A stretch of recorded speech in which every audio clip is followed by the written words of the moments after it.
Welcome to Terrified Tales, where things are about to get unsettling. Before we dive deeper into the darkness, make sure to like and subscribe. Let us know where you're listening from and what time it is. Are you brave enough to be here at night? Now relax and let the fear take hold. Story 1. The heavy winter winds howled outside the gates of the Soviet facility, but inside the air was still, unnervingly still. The hum of machinery was the only sound, a constant reminder of the experiments unfolding in the darkness. The facility was built underground, buried beneath layers of concrete and steel, hidden from the world above. No one had ever asked why such a place needed to exist, tucked away in the forgotten corners of a country on the brink of the Cold War. It was here, in a sterile chamber with no windows, that 5 soldiers, young, strong, and eager, sat in silence. Their faces were pale from the artificial light that bathed the room, their bodies stiff from the chairs they had been locked into. They had been chosen for something important, something revolutionary. Or so they had been told. We are on the cusp of greatness. The voice of Dr. Alexander, the lead scientist, echoed through the intercom, though the soldiers could not see him. This experiment will push the limits of human endurance. You will be part of something that will change the course of history. You will be awake, always. Mikhail, the youngest of the group, shifted uncomfortably. His eyes darted around. The room, though, there was nothing to see but the stark white walls and the cold, lifeless machinery. He had been told nothing about the true nature of this project, only that it was for the good of the Soviet state. His heart raced at the thought. He'd wanted to serve his country, but now that he was here, the weight of the moment felt wrong. There was something unsettling about this place, something unspoken. I don't like this, Mikhail muttered under his breath, glancing toward his comrades. But the others were too quiet to respond. They all seemed lost in thought, their eyes glazed as if they were still waiting for something, waiting for a command perhaps. It's just sleep, Alexei said after a long pause. How bad could it be? His voice was calm, but there was a nervous edge to it, a flicker of doubt that Mikhail caught. You're all sure about this? Mikhail pressed, his voice trembling now. This isn't normal. People need sleep. His words hung in the air for a moment before they were swallowed by the constant hum of the machinery. Dr. Alexander's voice crackled again through the intercom, but this time his tone was colder. There will be no sleep. Not for you. Not for any of you. You are the future of the Soviet Union. The testing begins now. A sudden, sharp noise split the air, as if the very walls themselves were groaning under the pressure of what was about to happen. The soldiers jumped at the sound. It felt too real, too tangible. Mikhail swallowed hard and shifted in his seat. The last thing he saw before the lights in the room flickered and dimmed was the glint of cold metal on the walls. The walls that, he now realized, seemed too thick, too suffocating. It was as if they were closing in on him, but he was trapped. There was no escape. The machines hummed louder. The temperature in the room dropped, and Mikhail's breath became visible in the cold air. He couldn't remember the last time he had felt warm. From the corner of his eye, he saw Lev, one of the other soldiers, twitching slightly. Was he cold, too? Was something wrong? The others were staring blankly ahead, their eyes unfocused, as if they had already begun to slip into a haze of exhaustion. Then the intercom crackled again, this time with a harsh, metallic screech. We will begin. The first phase now, Dr. Alexander's voice declared, cold and emotionless. Sleep will be withheld. Only vigilance, only endurance, only you. The air felt heavier now, suffocating, as if the room was no longer just a room, but a prison, a trap. Why? Why do we have to be awake? Mikhail whispered to no one. In particular, his voice thin and fragile. "What happens if we—" But he never finished his sentence, for in that moment, the lights flickered once more, and the humming of the machines began to distort, turning into a low growl. A tremor ran through Mikhail's body. It wasn't just the sound. There was something else, something behind it, something that felt wrong. Something was watching them, and the experiment had only just begun. The soldiers sat in their chairs, staring straight ahead. The room was cold, colder than it had been when they first arrived, and Mikhail felt it in the pit of his stomach, a gnawing unease. His breath came out in thin, white puffs, but no one else seemed to notice. The others had long stopped talking. Lev's fingers twitched, his left hand drumming nervously on the armrest, and Alexei, usually the calmest among them, stared blankly at the wall, his eyes hollow. Mikhail's mind was racing. What had they gotten themselves into? The promises of glory, of serving the Soviet Union, all of it had seemed so important, so grand. But now? Now, as the hours stretched on in this dismal, metallic room, it felt like a lie, like they had been lured into something far darker than they could comprehend. The thick, heavy silence was broken only by the low hum of the machines, but even that felt wrong. Something in the way it vibrated in the air, buzzing in Mikhail's bones, made him feel like he was being pulled apart at the seams. "They told us this would be an honor," Mikhail whispered, mostly to himself, "that we'd change the world." But no one answered. No one spoke anymore. The silence that had once seemed normal now felt oppressive, too suffocating to breathe in. Mikhail swallowed, but his mouth was dry and he felt a shiver crawl down his spine. Something had shifted. The sharp sound of the intercom crackled to life again, interrupting the uncomfortable silence, the voice of Dr. Alexander cutting through like ice. "Your cooperation is commendable," the scientist said, his voice formal, robotic. "You are, after all, contributing to the future of our great nation. This experiment will forge new paths in human endurance." The soldiers did not respond. They had learned quickly that speaking too much only led to frustration.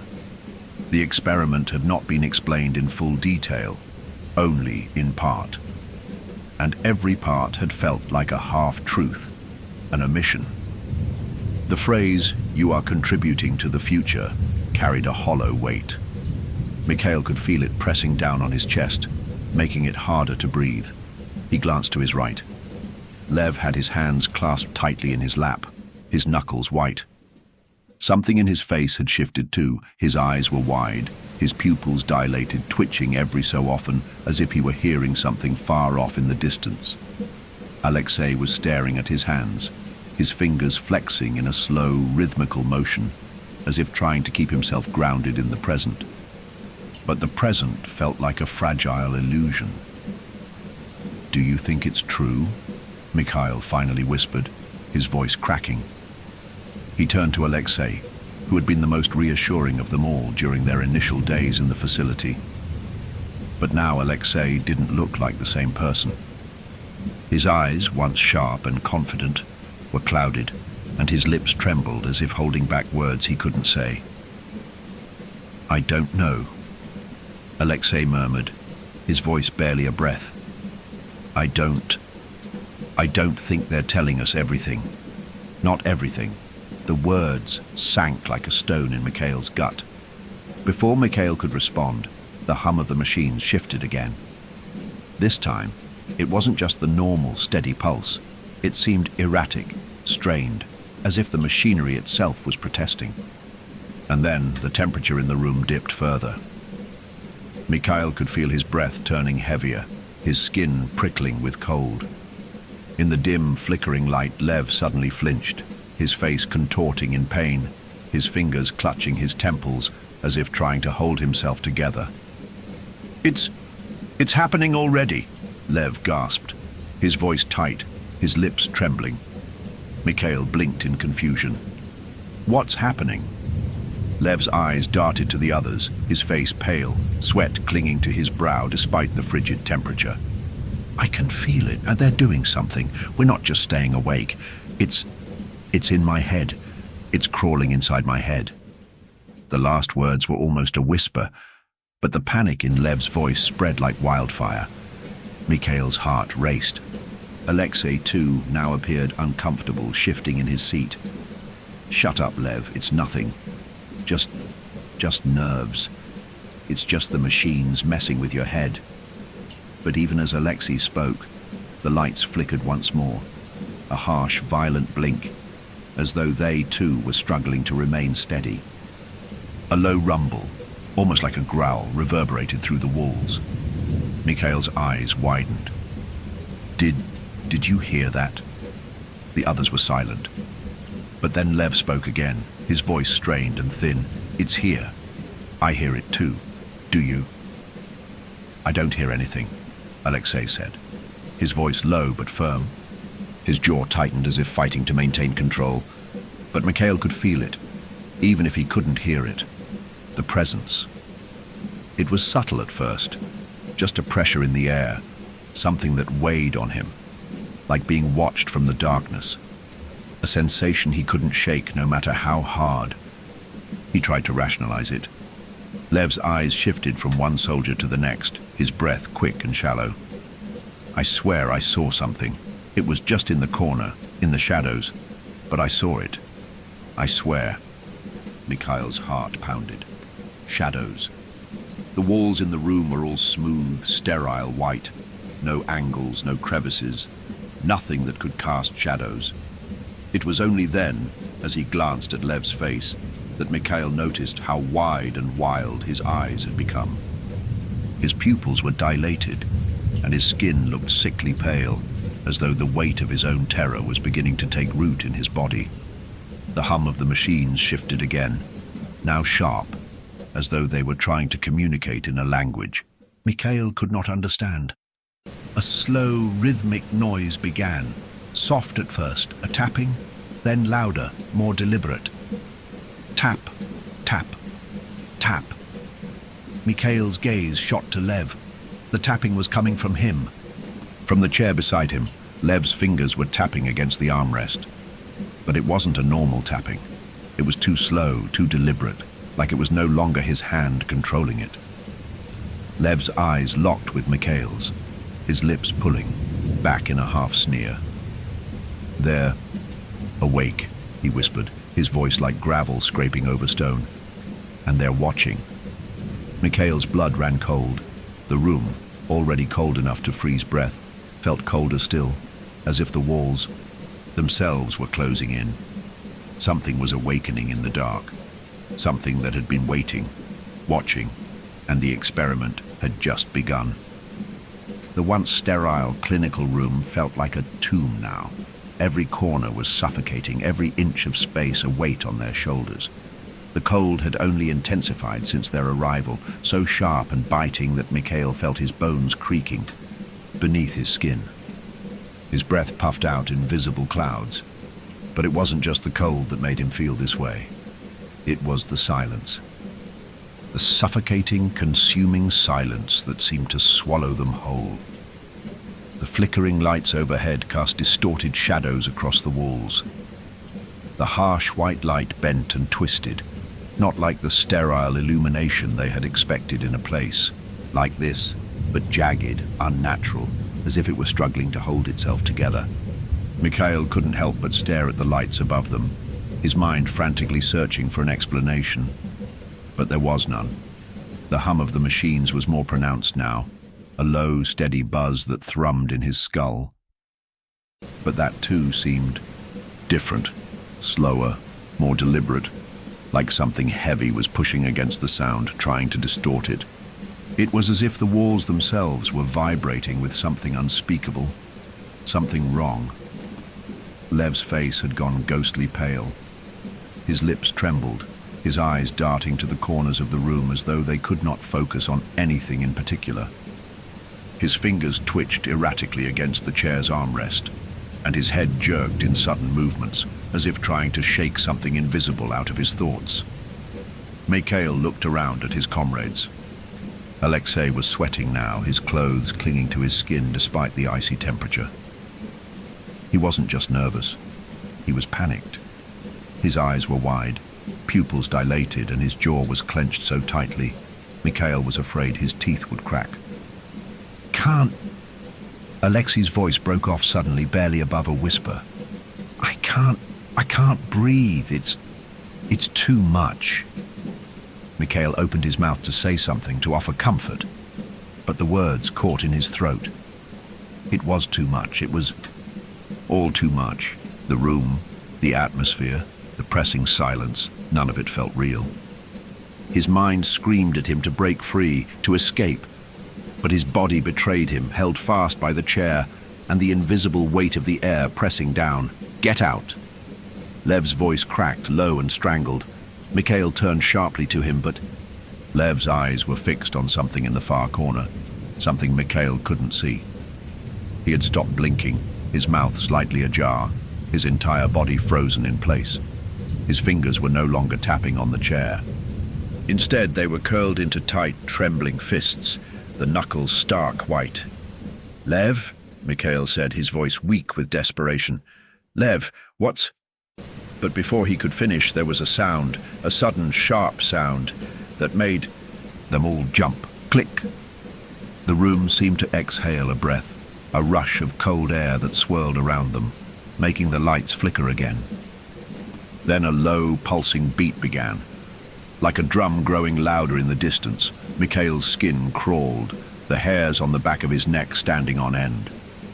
The hum of the machines had shifted once more, no longer mechanical, but organic, as if they were breathing with a life of their own. The low growl that had once been a distant hum was now a presence in the room, surrounding them, suffocating them. And then something happened. From the corner of Mikhail's eye, he caught movement. Shadow. It wasn't like the shadows cast by the harsh, flickering lights.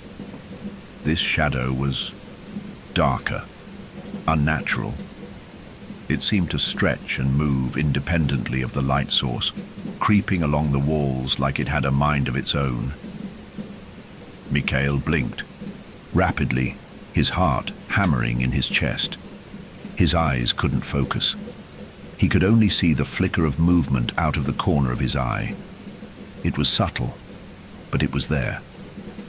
Lev's breath was ragged now, his chest rising and falling rapidly, as if trying to outrun his own fear.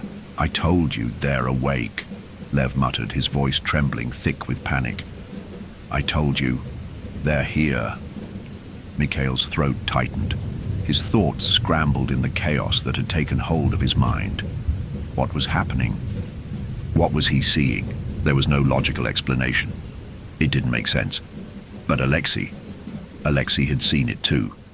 He jerked violently, his body stiffening in terror, and a gasp tore from his throat. "The walls," he whispered hoarsely, his voice barely audible. They're changing." Mikhail's gaze snapped toward the walls, but he saw nothing, at least nothing he could explain. The walls were still white, featureless, just as they had been before. And yet, the air felt wrong.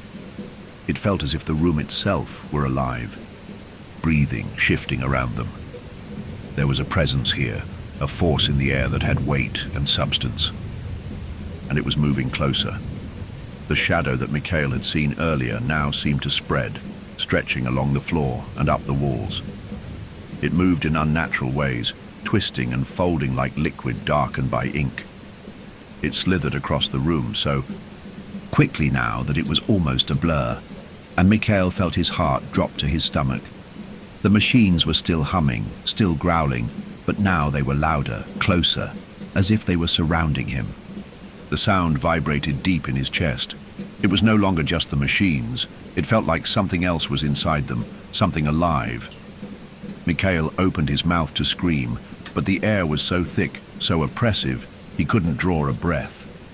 The shadow in the room expanded, spreading faster and faster, the darkness pressing in on them from all sides.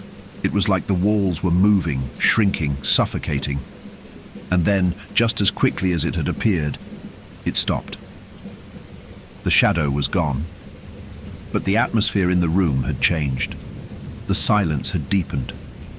The hum of the machines, though still present, was now distant, hollow, almost as if the machines themselves had retreated into the dark corners of the room.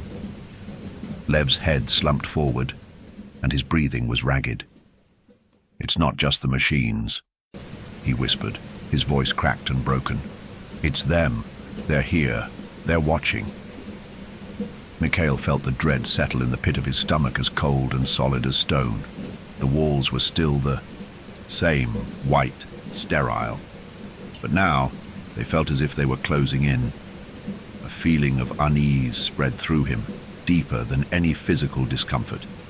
His heart pounded faster, each beat a painful reminder that this was no longer just an experiment. They were no longer just test subjects. They were trapped.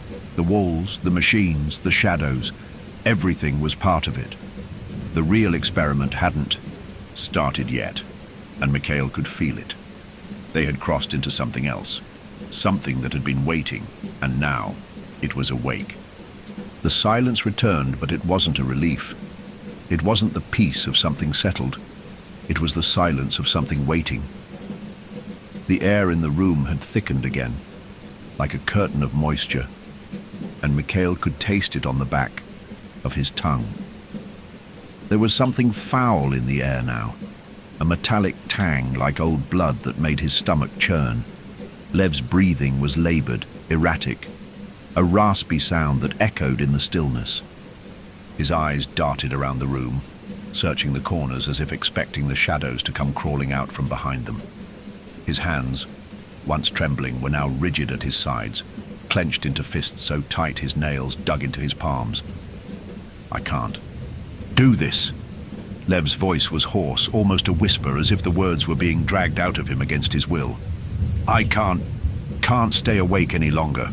Mikhail turned to Lev, desperate for some semblance of normalcy, but there was nothing but panic in Lev's gaze. Lev had snapped. His voice was shaky, broken, as if he could no longer tell where the boundaries of his own mind ended and the nightmare began. Alexei, too, was showing signs of strain. His face was a mask of sweat and tension, his eyes fixed on nothing, no longer the sharp, determined man Mikhail had once known. He was slipping into a madness that Mikhail couldn't understand, couldn't control. The machines were silent now, but the room seemed to hum with an eerie, unnatural energy. There was a sense of presence, something unseen pressing against them, suffocating them with its weight. And then it happened. A single, sharp crack.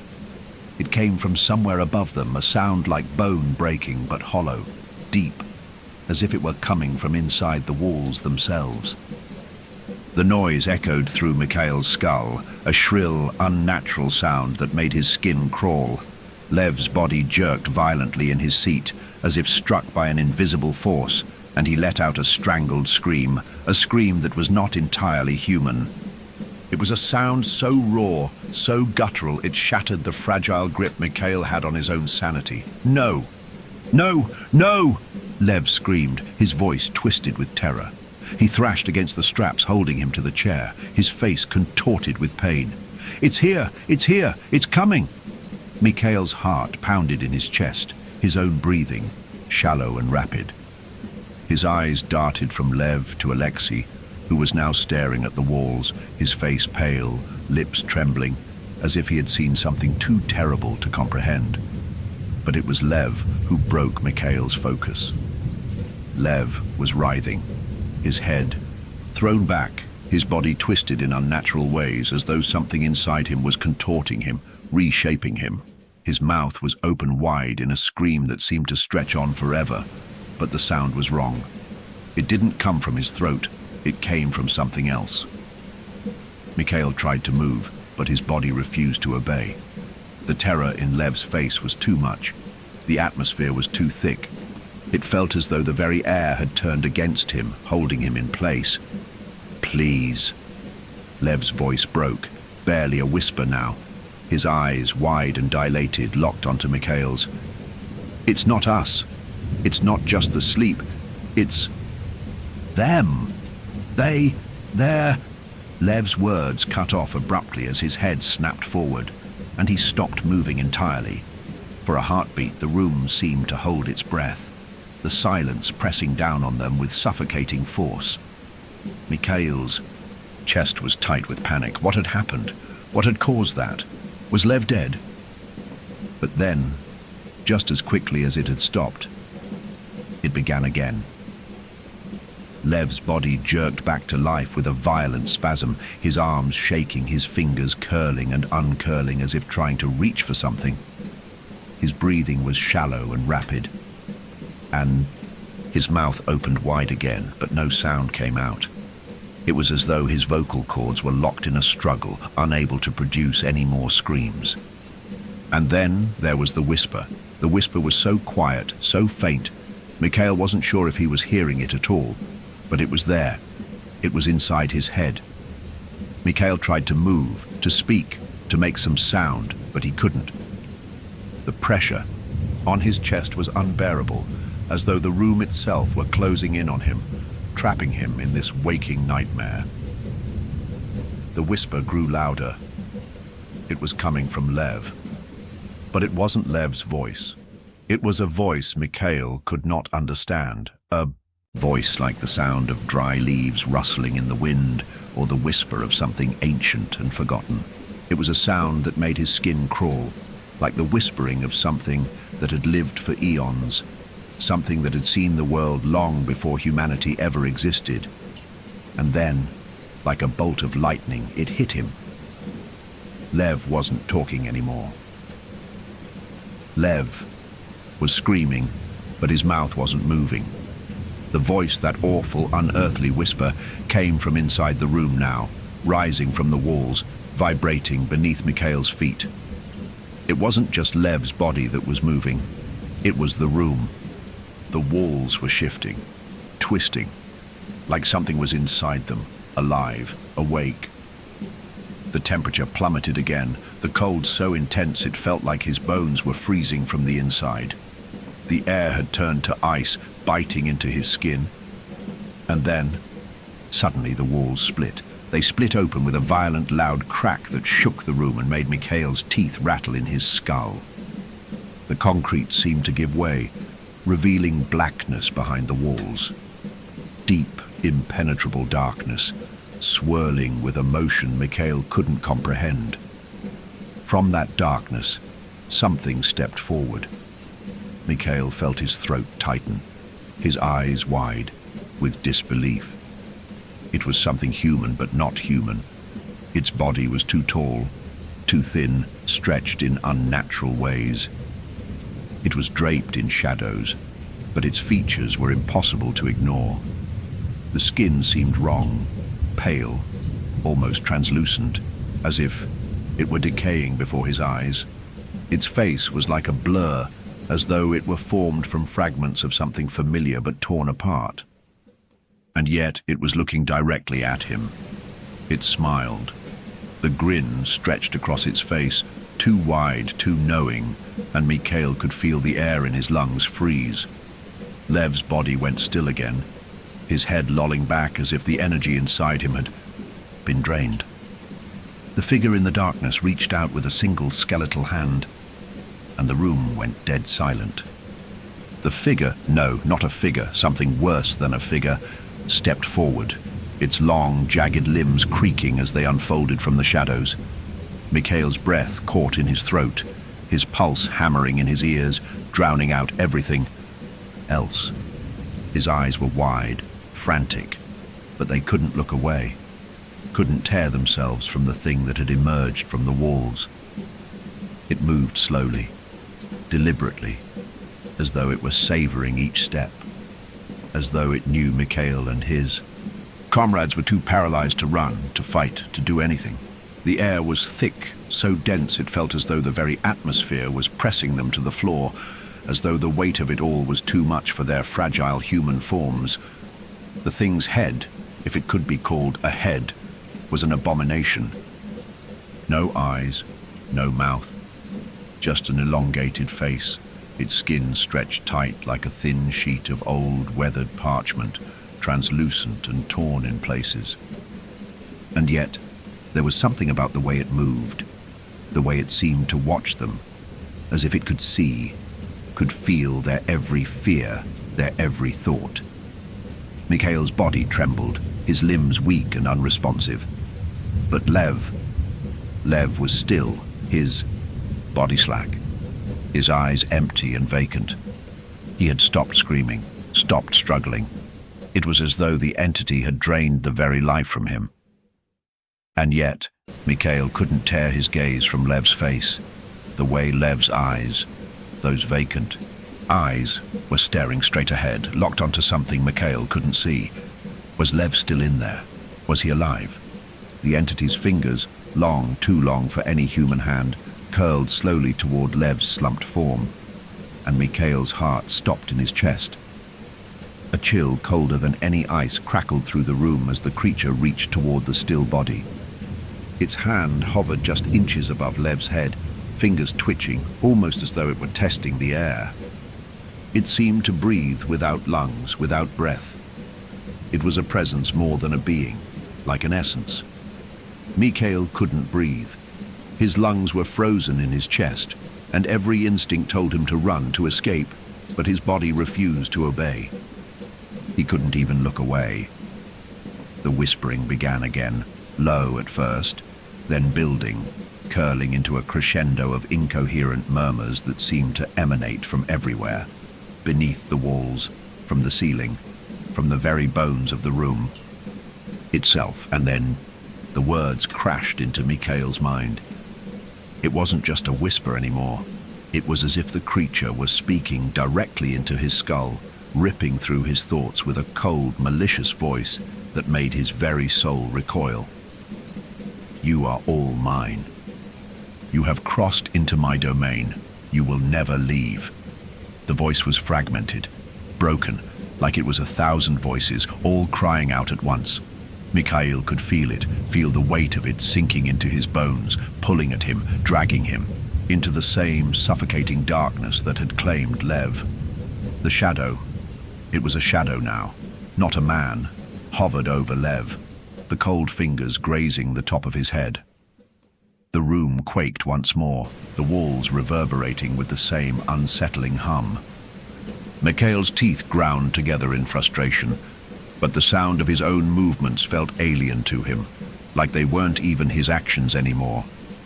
It was then that he noticed something, the strange way the shadow seemed to siphon the warmth from the room, as though it were absorbing everything in its wake.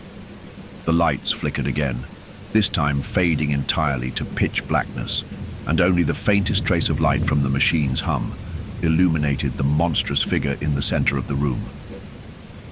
The creature's head twisted at an unnatural angle, a grotesque crack sounding as its neck bent with an almost exquisite slowness, as if it were relishing in the sound of its own body dislocating. Its gaze, those empty sockets, landed on Mikhail. The smile that spread across its face, too wide and too knowing, was a thing of nightmares, of something long lost to the world of the living.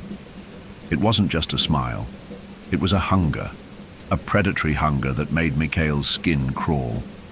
His legs finally gave way, and he crumpled to the floor in a heap, gasping for air that never seemed to fill his lungs.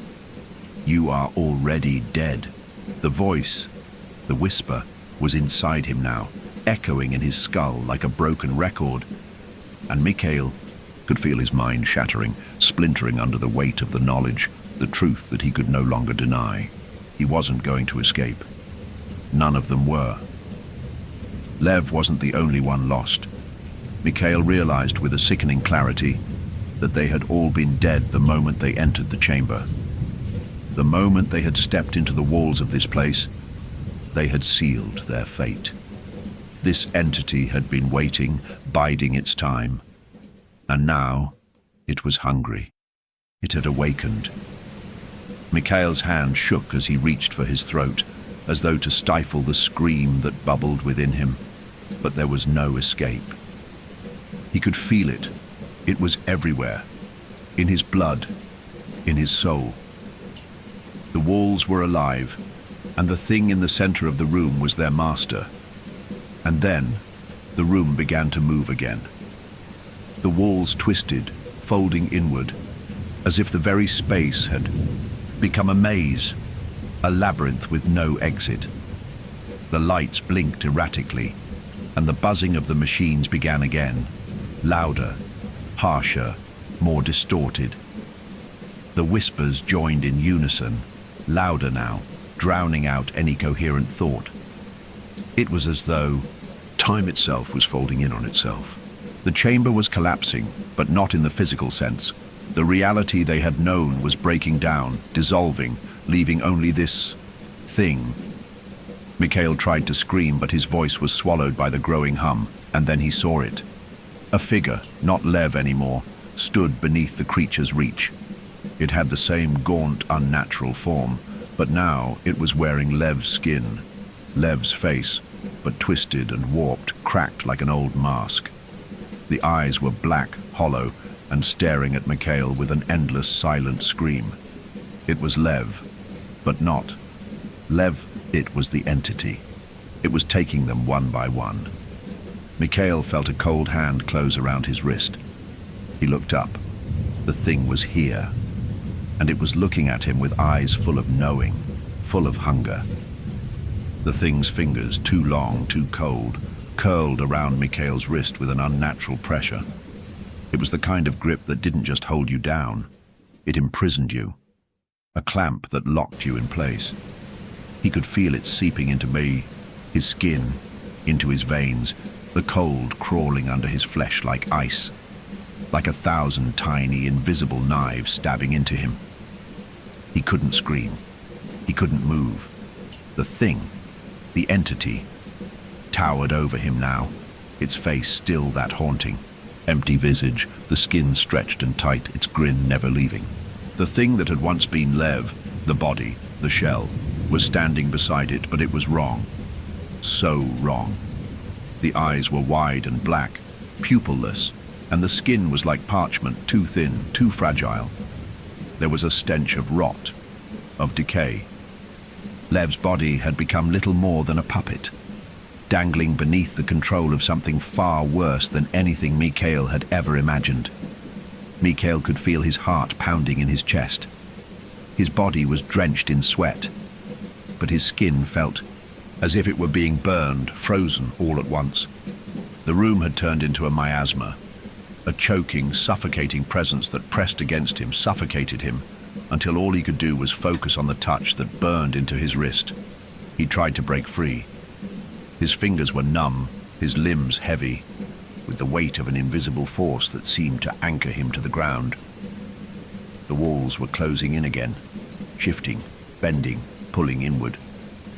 The lights flickered, casting strobe-like shadows across the room, painting grotesque shapes across the walls, stretching out like fingers, like claws. A soft, unsettling sound, a whisper, slithered into his ears again, more distinct this time. "You are mine." The voice wasn't coming from the thing, or from Lev's twisted form. It was coming from within him. The voice was inside his head, so close that it felt as though it was speaking from his own thoughts. The whisper was a lullaby, a thread woven into his brain, slowly unspooling all the knots, all the fears, until he couldn't tell where his mind began and the thing's voice ended. It seeped into his soul, pulling at his humanity, unraveling everything that made him Mikhail. It wasn't just the entity that had him now. It was the place. The room was alive, alive in the most disturbing way. The walls, the floors, the ceiling, they all seemed to breathe, to pulsate with a terrible energy. The air was thick with pain, a low, unseen groan that seemed to rise from the very ground beneath them. And then, as if drawn by some magnetic force, Mikhail's gaze was dragged back to Lev's twisted form. The empty, sightless eyes locked onto his, staring through him, but not at him. And in those eyes, there was something worse than the hollowness of death. There was a flicker of recognition. "I'm sorry." Lev's voice came, broken, distorted, as though it was being squeezed out of his very throat. But it wasn't Lev's voice, not anymore. It was something else, something older. The thing in Lev's skin spoke with the voice of someone who had seen centuries, who had watched the world grow old and crumble away. "I remember you," it whispered. "You don't know it yet, but you've always been mine." Mikhail's pulse quickened. He knew that voice. He knew those words. The voice wasn't Lev's at all, but that of something far older. It was a memory buried beneath time, beneath his own trauma. A memory of a story he had heard, once, a child's tale, a whisper in the dark. The entity was something ancient, something tied to the land itself, to this very place. The Soviet-era facility they were in, the research conducted there, it was all tied to it. An accident, a crack in reality that allowed it to bleed through. The experiments were meant to study the mind, but what they had done, what they had unwittingly done, was open a door to something far more dangerous, something that couldn't be contained, something that had fed on the minds of the lost, the broken, and now it was feasting on them. And then a sickening truth surfaced in Mikhail's mind. He didn't have to see it to know. He could feel it, deep in his bones, a knowing that surged to the surface like the rising tide. The entity was feeding on them, not just on their bodies, but on their pain. It was using their grief, their terror, their very despair as sustenance. Lev's death, their torment, it was all part of the ritual, the cycle. It was why they were here. They had been drawn to this place, bound by a force beyond comprehension. This entity, this thing, fed on the living, yes, but only when they were weak, when they had no hope left. The suffering made them stronger. Mikhail could feel it now, like a knot in his chest, slowly tightening. The truth of what they had done, what they had awoken, was consuming him. He was going to die here. They were all going to die here. But more than that, they would never leave. The walls, the air, the ground beneath him, they weren't just closing in. They were becoming the prison, the endless grave, the eternal tomb. The creature, the entity, had claimed its prize. Mikhail wanted to scream, to fight, but his body betrayed him. His limbs were frozen, paralyzed by the suffocating weight of the room, the entity, and the truth. The whispering voices intensified, their words indistinguishable, but the presence was overwhelming. And then, in one last chilling moment of clarity, Mikhail understood. They were not just trapped in the room, they were trapped in time. There would be no escape, no redemption. The entity had already won, and the darkness, the cold, was coming. For him, he closed his eyes, preparing for the end, but all he could hear was the whispering. "You are mine now, forever." Mikhail's body felt like it was dissolving into the air itself.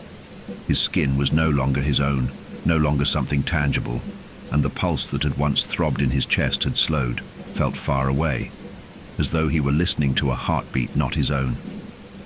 The walls, no, the room, began to hum again, as if the very fabric of this place were alive, were breathing in rhythm with the entity that now held them all in its grasp. It wasn't just suffocating him now, it was changing him. The whispers surrounded him like a storm, like wind howling in every corner of his mind, each breath a ragged echo of something more ancient than the world itself. There was nothing real anymore.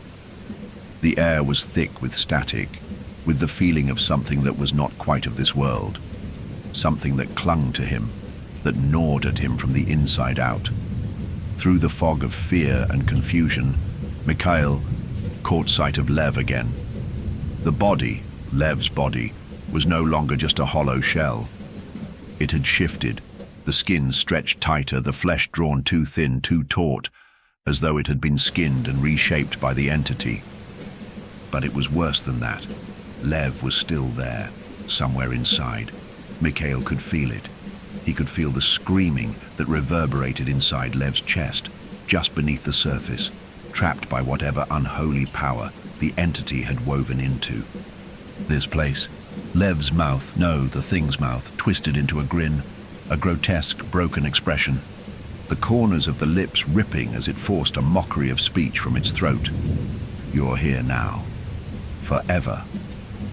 The voice was hollow, drained of anything human. It was the entity speaking through Lev, but it wasn't just that. It was the space, the room itself speaking through him. The walls, the shadows, the cold, they had all become part of the creature, part of the curse. The lights flickered again, but this time it wasn't the harsh, mechanical hum of the machine. No. The room was pulsating with its own energy, its own heartbeat.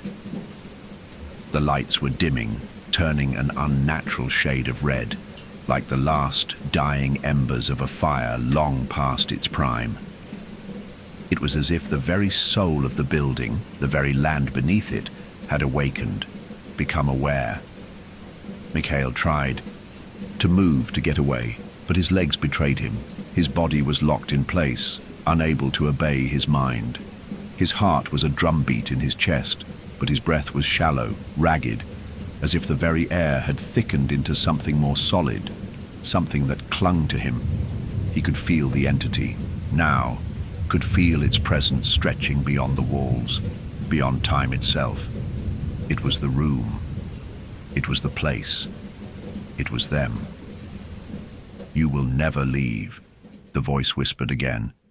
But now it was everywhere. It was in the walls, in the floor, in the ceiling, in the very air around him. It was the entity, and it had become everything.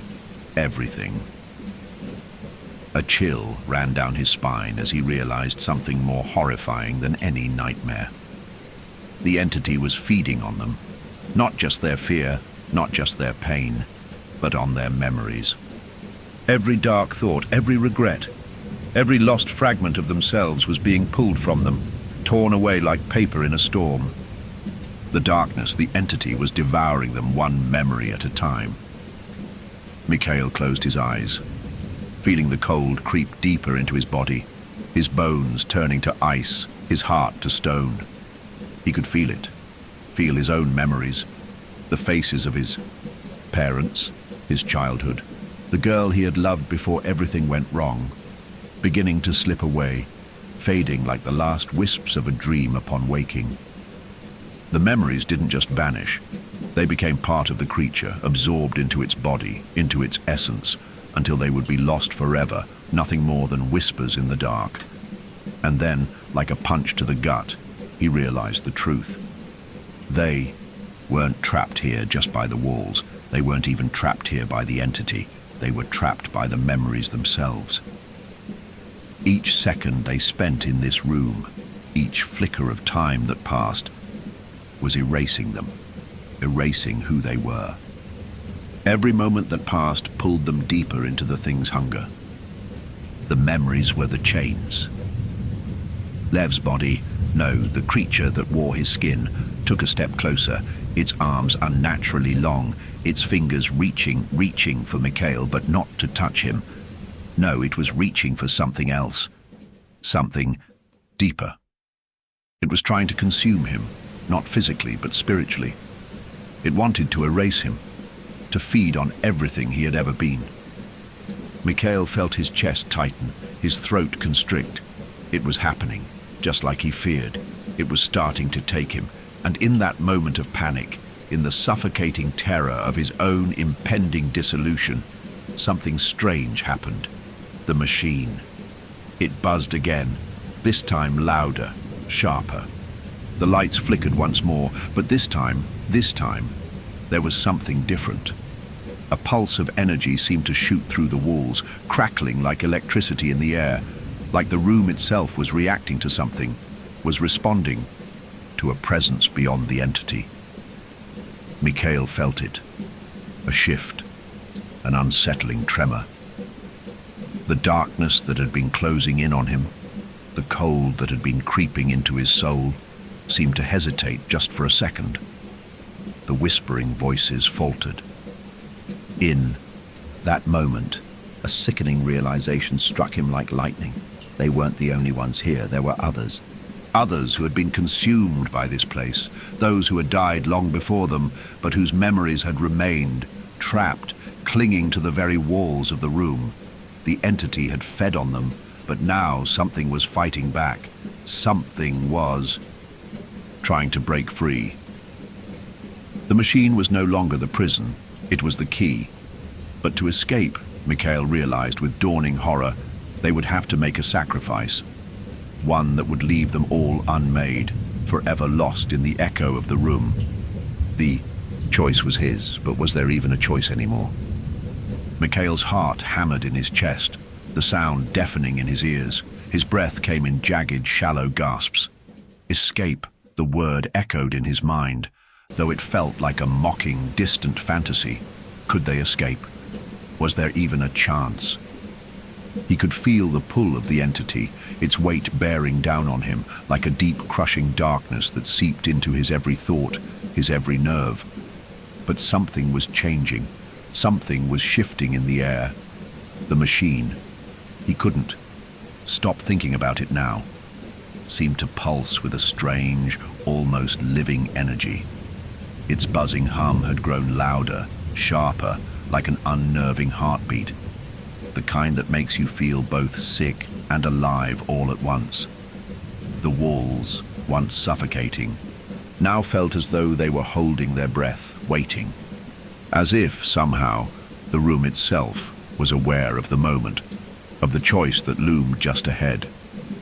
Lev's body, the thing, had drawn closer, its empty, dark eyes fixed on Mikhail. But it was no longer just the entity in front of him. No, it was everything.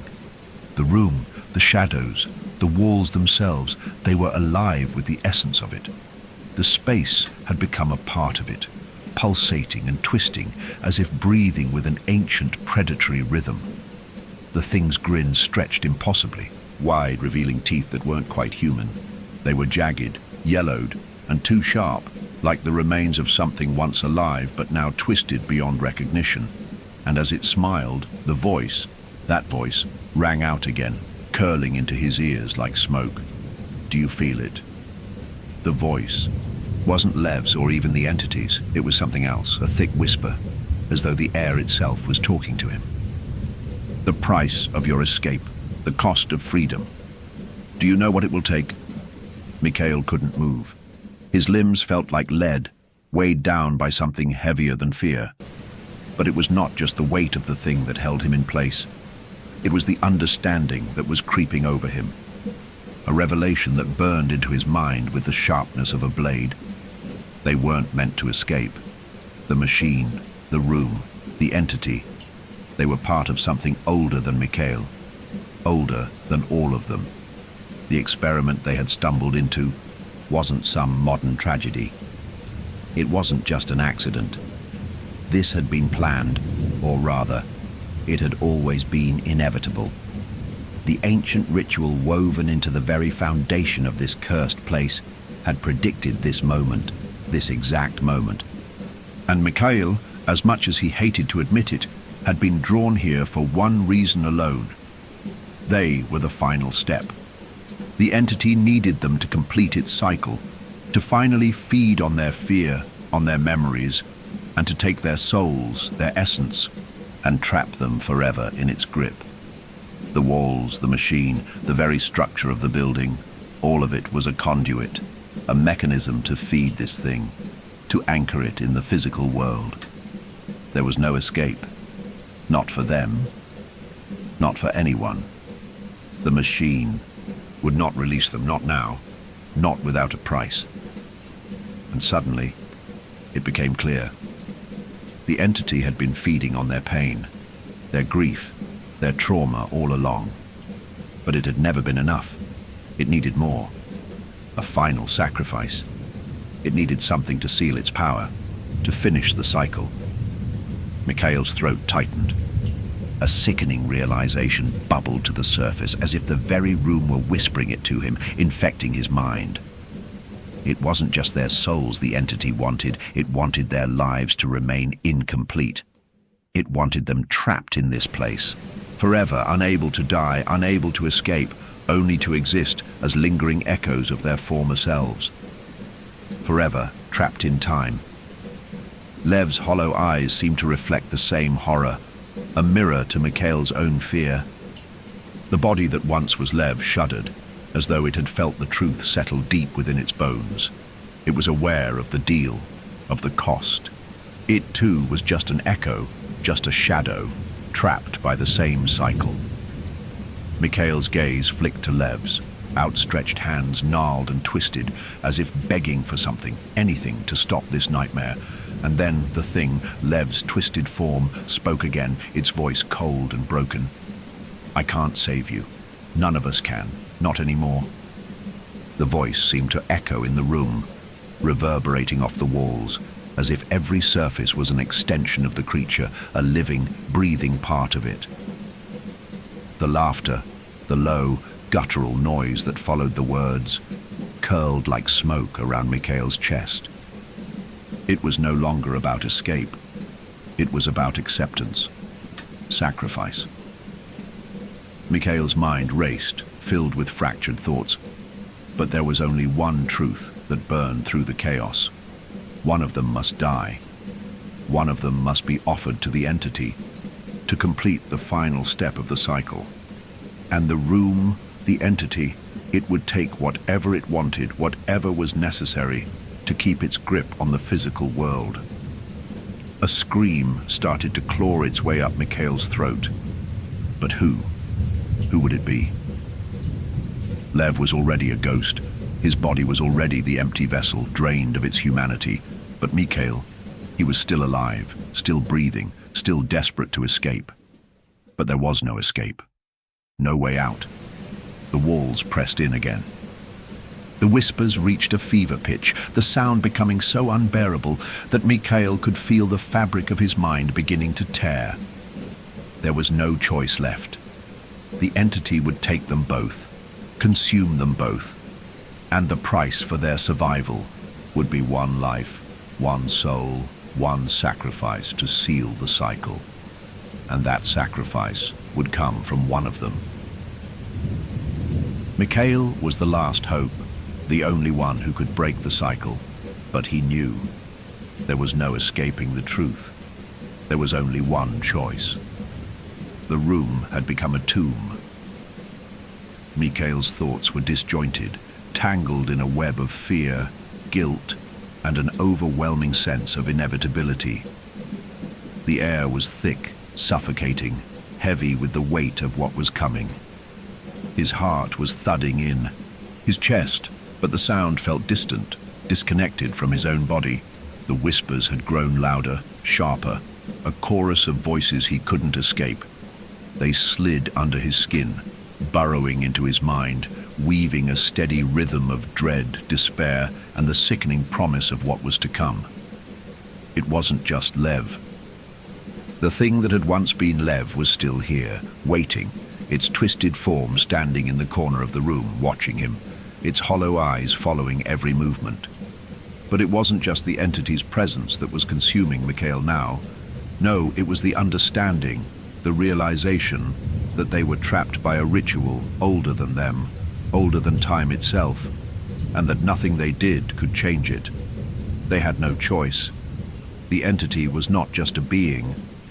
It was the culmination of something eternal, something that had always been, a parasite that had been feeding on the lives, the memories, the pain of all those who came before them. A predator that thrived in the broken spaces of the human mind, in the cracks of reality where memories and regrets could be torn apart, reshaped, and consumed. Mikhail turned to Lev, no to the thing, his mouth dry, his throat tight, as he tried to summon the words, any words, to make sense of the nightmare. That had engulfed him. Lev's body was barely recognizable now. It was as if the entity had worn him down to his very essence. His skin was tight, stretched, as if something inside had outgrown it. His eyes, those empty, soulless eyes, still seemed to watch Mikhail. But there was something else in them now, a glimmer of something that felt like recognition, a flicker of something that made Mikhail's blood run cold. The whispers swirled in the air again, growing in pitch until they became a chorus of voices, hundreds of voices, all screaming at once. They were all the same now. They had become part of the entity, just like Lev had. The cycle had already begun, and it would not stop. Not until it had consumed everything. A low growl rumbled from Lev's throat. Or was it the entity speaking through him again? The line between the two had long since blurred. Do you understand now? The voice was a guttural rasp, filled with an otherworldly hunger. It wasn't Lev's voice, but it was him, or what was left of him, tainted by the entity's power. You will be one with us. You will live forever in the shadows. All that you were will be consumed, and in the end you will fade. We all fade, but you will be one of us. Mikhail felt his knees give out. He sank to the floor, his hands shaking as he clutched his head, trying to hold on to the slivers of his sanity. But there was nothing left to cling to. There was no escaping. The entity's hunger. There was no way out. In the distance, barely audible through the cacophony of screams and whispers, Mikhail heard the machine. The hum had become deeper, darker, like a steady heartbeat, and it resonated in his chest. He could feel the vibrations in his bones, as if the machine was calling to him, urging him to make the final decision, the final choice. Mikhail's hand trembled as he reached toward the machine, not because he wanted to, not because he thought it could save him, but because there was nothing else left to do. It had all led to this. A choice had to be made.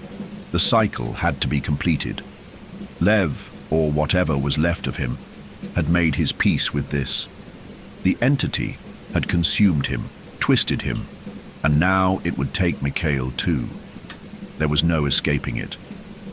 But Mikhail could still feel the part of him that wasn't ready to give up. Not yet. He had no choice. And yet, as his fingers brushed the cold metal of the machine's surface, he saw it. A glimmer, a flicker of light in the corner of the room, a shadow moving against the unnatural red glow. It was Lev's face, not the hollow, grotesque version the entity had created, but the real Lev, the boy who had once sat beside him, the boy who had laughed, who had lived, who had once been human. It was Lev, his face distorted in pain and horror, but his eyes were pleading. Do it. Mikhail's heart slammed against his ribs. No, this couldn't be happening. But the face, Lev's face, was still there, still watching him. It was as if Lev was trying to break through the darkness, trying to communicate, trying to tell him what he needed to do. Mikhail's breath quickened, and the entity saw it. It knew. The air around them grew colder, more suffocating, as if the walls themselves were pressing in, trying to force him into the final decision. The sacrifice. Mikhail's eyes shifted back to Lev's broken body, and the reality of the choice tore through him like a physical blow. One life, to seal the cycle, to ensure the entity's power. One life would ensure the survival of the other. One life for the others. One life would give them the chance to escape.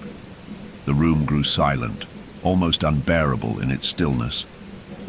It was as if time itself had stopped, holding its breath, waiting for him to act. Mikhail's hand hovered above the machine. He knew what it meant. He knew what was at stake. He looked at Lev's face one last time. I'm sorry. Then in one sharp, agonizing motion, Mikhail pressed the button, and the room exploded into darkness. The machine's hum faded into a deafening silence. Mikhail couldn't tell if his mind was spinning from the horror of what he had just done, or if the entity had pulled him into some other realm entirely. The space around him seemed to fracture, and for a moment, he felt as though he was falling, hurtling through a void, his body and soul being torn in every direction at once. He opened his eyes, and the world was different. The red light that had bathed the room was gone, replaced by an eerie, unnatural grey. The walls, once heavy and pulsating with dark energy, now stood still, like the lifeless husks of something that had long been abandoned. The entity was gone, but in its place lingered a suffocating void, an absence that pressed against Mikhail's chest. There were no whispers, no sounds, just an oppressive stillness. Mikhail's breath shuddered as he looked around. The machine, now silent, sat in the center of the room, still and inert, but it felt somehow empty, as though its purpose had been consumed. The walls no longer seemed to press in on him. The suffocating weight had lifted, but something deeper remained. Something darker. And then he saw it. In the corner of the room, in the same place Lev had stood before, there was movement. Slowly, hesitantly, a figure began to take shape. The outline was familiar, but wrong. It twisted, distorted, like a shadow trying to form into something corporeal. It took a few unsteady steps toward him, and Mikhail's heart stopped. It was Lev, but it wasn't. It was a hollow imitation of Lev, a remnant, an echo of the boy he had once known. His eyes were open, but they were empty, hollow, vacant. The skin was stretched too thin, and the shape was wrong, as if it had been forced to be something it wasn't. The body moved mechanically, and Mikhail could hear the faintest sound, a kind of groaning noise like bones shifting beneath the skin. Lev's voice, or something like it, whispered through the still air. "Mikhail, you don't know. You don't understand. The cost of your choice." Mikhail's legs gave out, and he collapsed onto the cold floor, his vision swimming. His breath came in sharp, panicked gasps, as if the very air he was inhaling was suffocating him.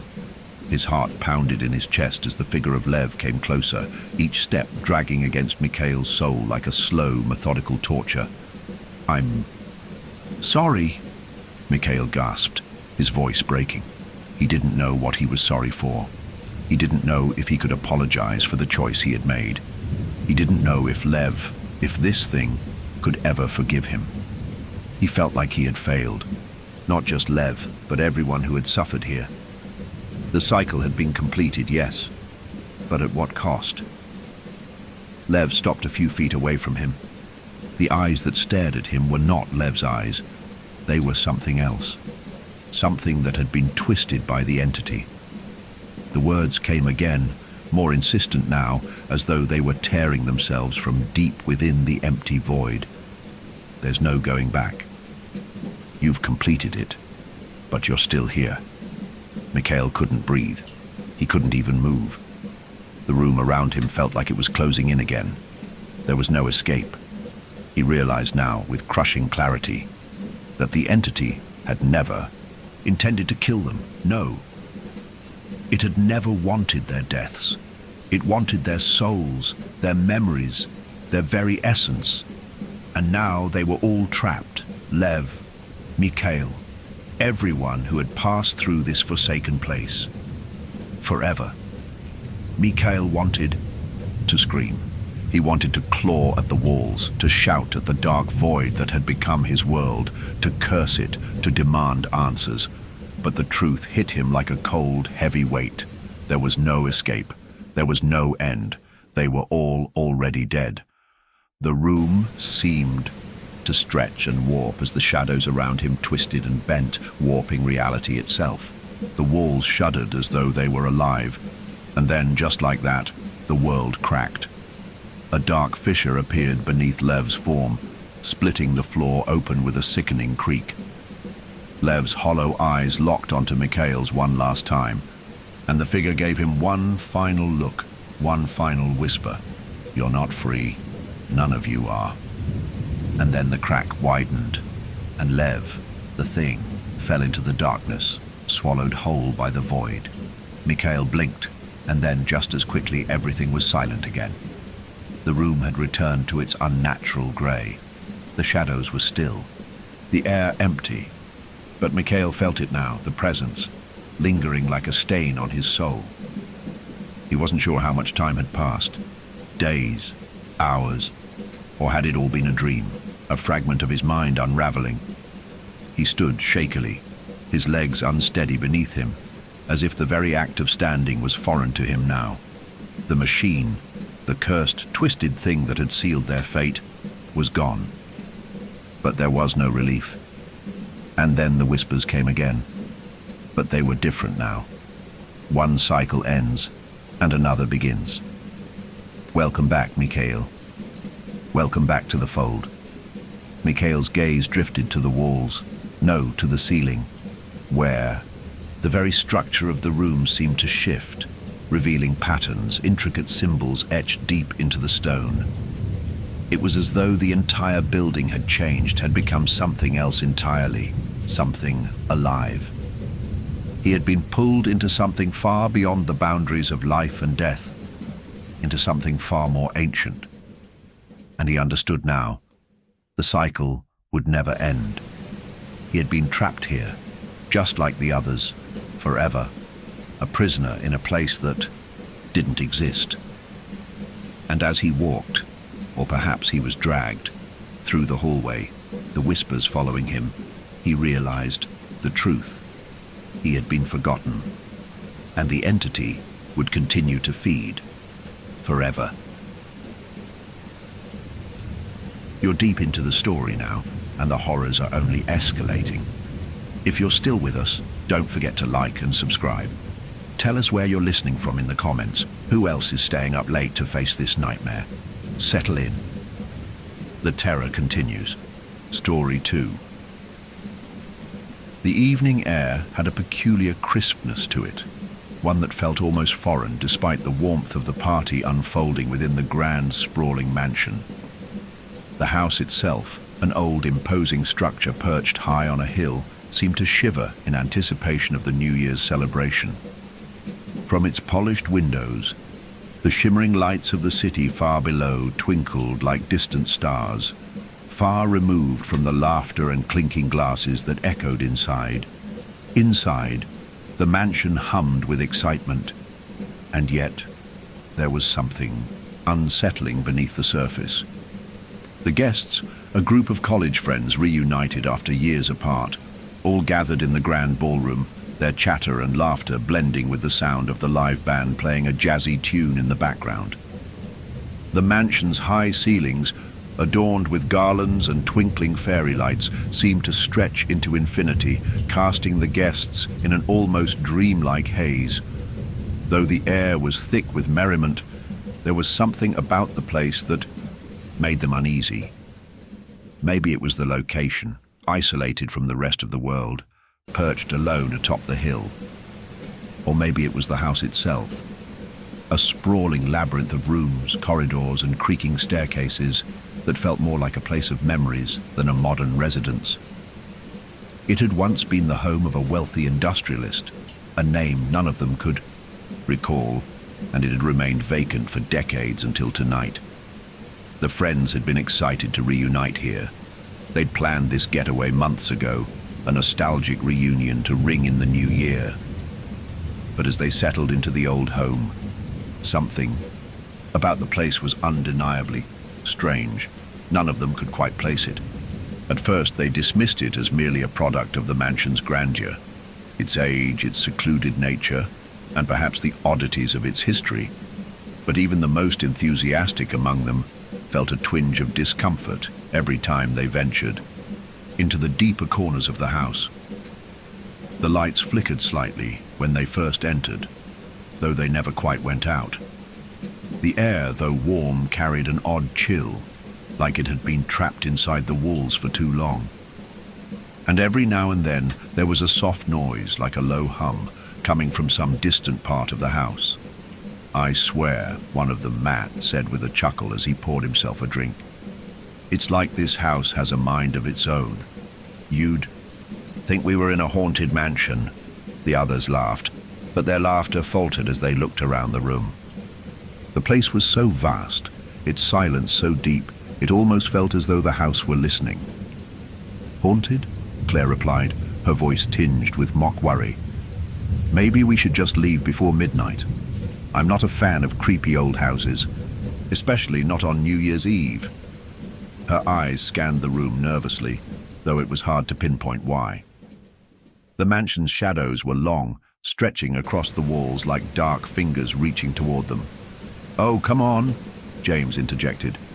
Always the skeptic. "We're here to have fun, not to get spooked by a few creaky floorboards." But even he couldn't deny the odd sensation that something was off, that they were being watched, not by anything human, but by the house itself, its ancient walls, remembering things they weren't supposed to. Outside, the weather had begun to change. The night sky had been clear when they arrived, but now a thin veil of fog was creeping over the hill, curling up from the valley below, obscuring the view of the city. It was as if the fog itself was drawn toward the mansion, lapping at its edges, seeking to consume it. "We should probably get the fireworks ready," Rachel, another member of the group, said, breaking the momentary tension. She was the most practical of the bunch, always ready with a plan to keep things moving. "The countdown's coming. Up soon." The others nodded in agreement, and with a shared look of excitement, they made their way outside to the massive terrace that overlooked the valley. The crisp night air hit them immediately, cooling their faces and making them feel more awake as they walked toward the shed where the fireworks were stored. The mansion was perched on a hill, its grand balcony offering a perfect view of the city below. From here, the sprawling lights of the city seemed like a sea of stars, bright and bustling, a world full of life far away from the isolated mansion. The friends lined up on the balcony, each one holding a drink in their hands, their faces flushed with anticipation for the coming year. "So, who's ready for a proper send-off?" Matt asked, his voice brimming with energy. The others cheered, raising their glasses. But just as they began to settle into position, waiting for the fireworks to begin, something strange happened. The air grew still. The usual sounds of the night, the soft rustling of trees, the chirping of insects, ceased entirely. It was as if the entire world had held its breath. For a brief, fleeting moment, everything stood perfectly still. The friends froze, a sense of unease creeping through them. "Did anyone else feel that?" Rachel asked, her voice barely above a whisper. "I don't know," Claire said, her brow furrowing. "It's like everything just went silent." They all looked around, but the silence stretched on, unnerving them with its vast emptiness. Before they could voice another word, the clock in the mansion chimed from inside, echoing across the valley. It was the first of many chimes marking the passage of the final seconds of the year. The countdown had begun. "Would you like me to continue with the next part? Or do you want any adjustments before I proceed?" You said, "Great. Now, expand next part." 2 ChatGPT said, "I'm glad you liked part 1. Now, let's move into part 2, where the atmosphere begins to grow increasingly unsettling. The tension builds as the countdown continues, and something starts to feel deeply wrong about their surroundings. As the countdown to midnight echoed through the mansion, each chime seemed to rattle the very foundation of the house. The soft, melodic ring of the clock bell reverberated in the air like the toll of a distant bell, far too loud and far too close, filling the silence that had fallen over them. The fog outside thickened, curling around the mansion's stone pillars as if it were trying to draw the house back into the earth. The group of friends stood on the balcony, their excitement now laced with a strange discomfort. Some of them exchanged uneasy glances. Others simply stared at the fireworks in the distance, waiting for the spectacle to begin. But none of them could quite shake the feeling that something had shifted in the air, something they couldn't explain, but they all felt it. The grand fireworks display was supposed to be the highlight of the evening. But as they stood there watching the sky, none of them could suppress the growing tension in their chests. The stars, once brilliant against the ink-black sky, seemed almost off. They twinkled erratically, as if trying to hold on to their positions but flickering, unstable. Is anyone else seeing this? Matt finally broke the silence, his voice sounding more shaken than he intended. The stars, are they moving? Rachel, ever the skeptic, gave a nervous laugh, though there was no real humor in her voice. What? You're not telling me you think the stars are alive now, right?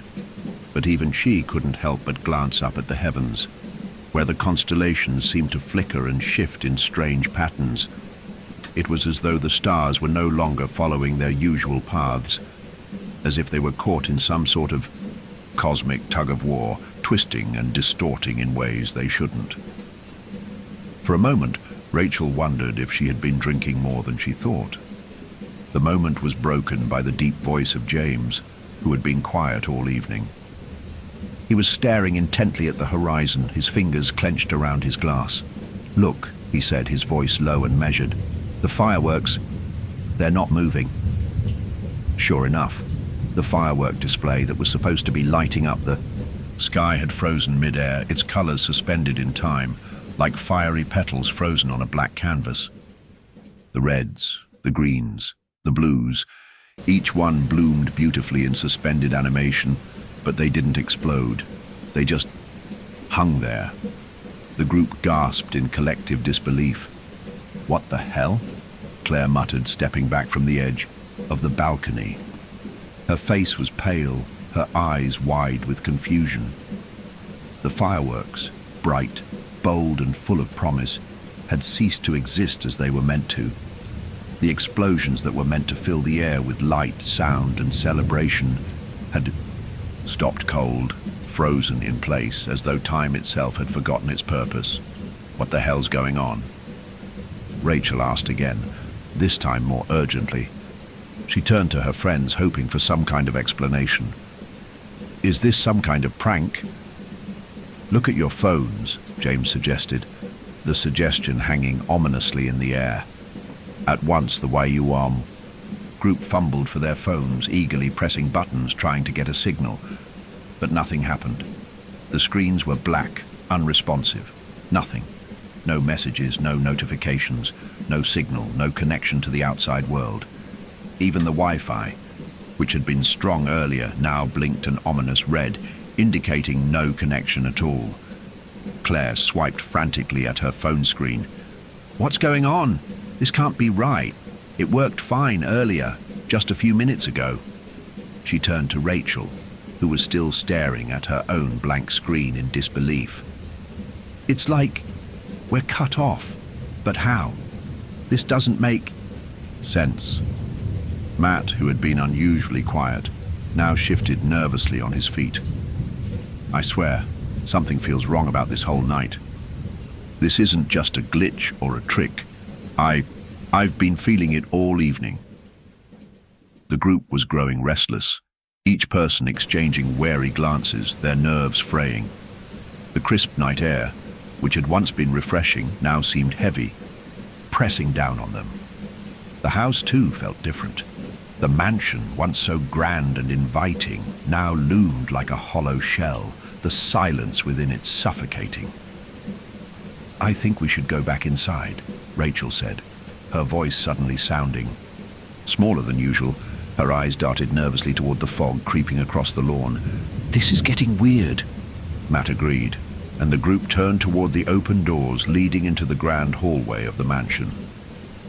As they made their way back inside, the weight of the mansion's oppressive stillness seemed to follow them.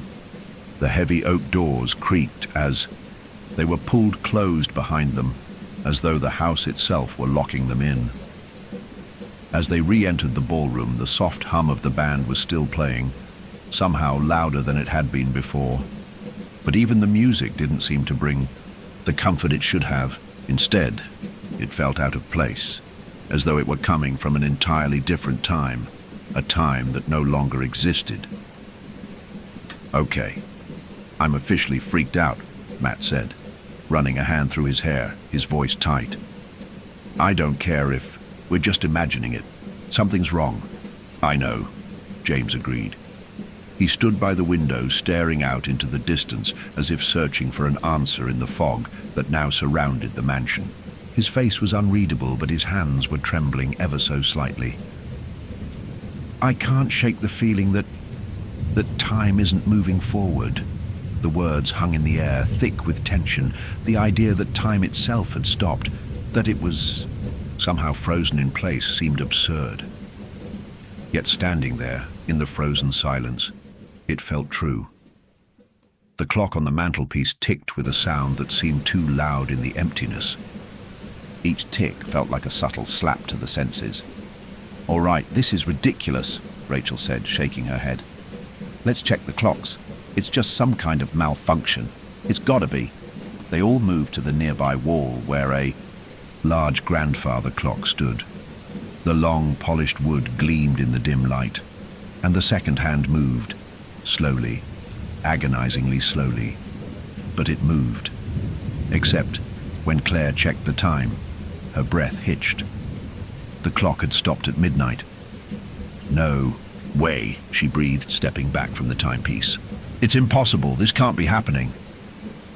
The others crowded around, looking at the time, and then looking at each other.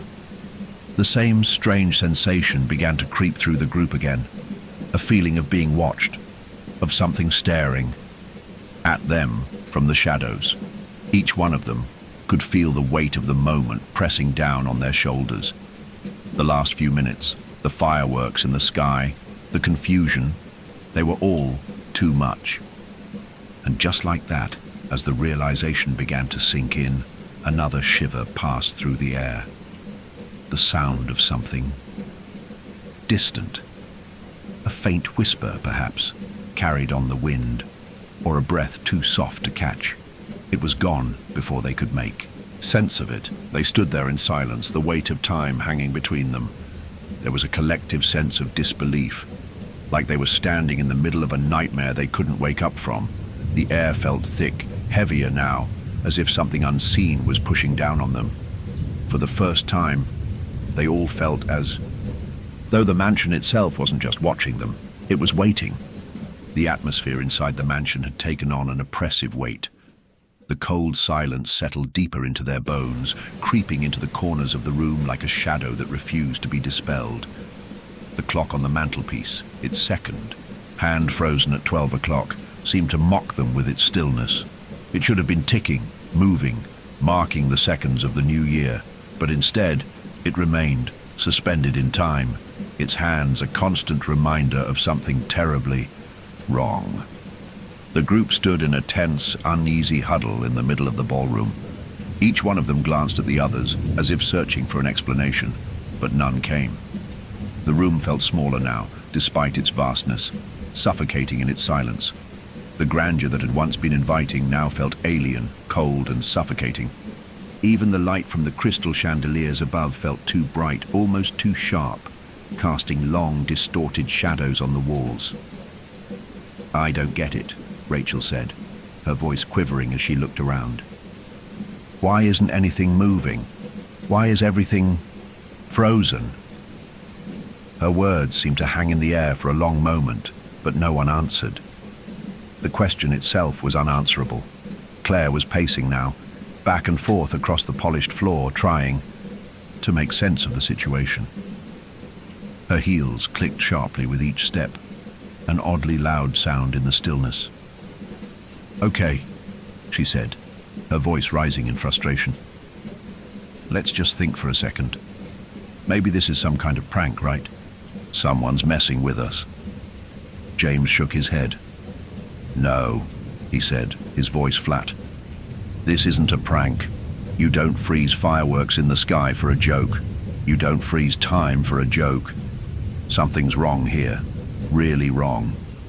Matt, who had been silent up until this point, finally spoke. His voice was shaky, as if the words themselves were heavy. What if we're not really here? What if none of this is real? The thought hung in the air like a fog, too thick to dispel. Everyone fell quiet at the suggestion. The idea of being trapped in some alternate reality, a place where the rules of time and space no longer applied, was terrifying. But none of them could deny the strange sensation that was slowly consuming them, gnawing at the edges of their minds. Rachel walked toward the grand window at the far end of the ballroom and pressed her hands against the cool glass. Outside, the fog had thickened further, now completely engulfing the mansion, turning the entire world beyond into a dense white void. She squinted, trying to make out any familiar shape in the distance, but the fog obscured everything, turning the night into an endless stretch of nothing. "This doesn't make sense," she muttered to herself. "We should have heard the fireworks by now. We should have..." Suddenly the lights in the room flickered.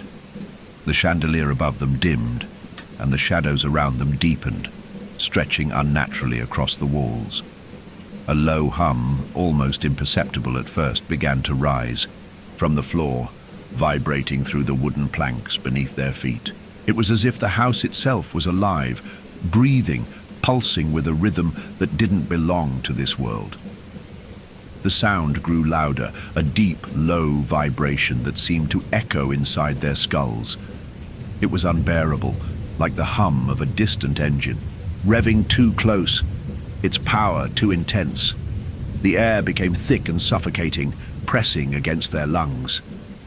"Do you hear that?" Claire asked, her voice tight with fear. "What is that?" James grabbed the nearest object, an old decorative vase on a side table, and hurled it at the nearest wall. It shattered into 1,000 pieces, but the sound of it hitting the floor was drowned out by the growing hum. And then, just as suddenly as it began, the hum stopped. The room fell back into silence. But it wasn't the same silence. It was heavier now, thicker. It pressed down on them, wrapping itself around their bodies like a shroud. Their breaths came in shallow gasps, and their hearts raced. It was as if time had paused entirely, leaving them in an eerie, suspended moment where nothing existed beyond the mansion's walls. "We're stuck," Matt whispered. We're not in time anymore. We're not real." The weight of his words sank deep into their bones, and then the horror truly set in. As though on cue, each of them instinctively checked their phones again. Their fingers moved with a desperate kind of hope, as if they could will the devices back into working order. But nothing changed. The screens remained black, cold, and lifeless. It was as if the outside world had been wiped away, leaving them in a strange void. Claire let out a shaky laugh, though there was no real humor in it.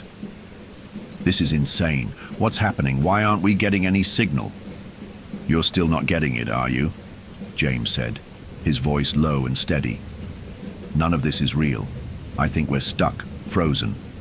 The truth of his words hung in the air, cloying and suffocating. They weren't just cut off from the outside world. They were trapped in the moment itself. A cold draft suddenly swept through the room, sending a shiver down their spines. It wasn't the kind of draft that signaled a breeze from an open window. It was colder than that, unnatural. It swept through them, across their faces, wrapping itself around their bodies, as if the house itself were exhaling in frustration. Their breaths formed visible clouds in the air, thick and fleeting.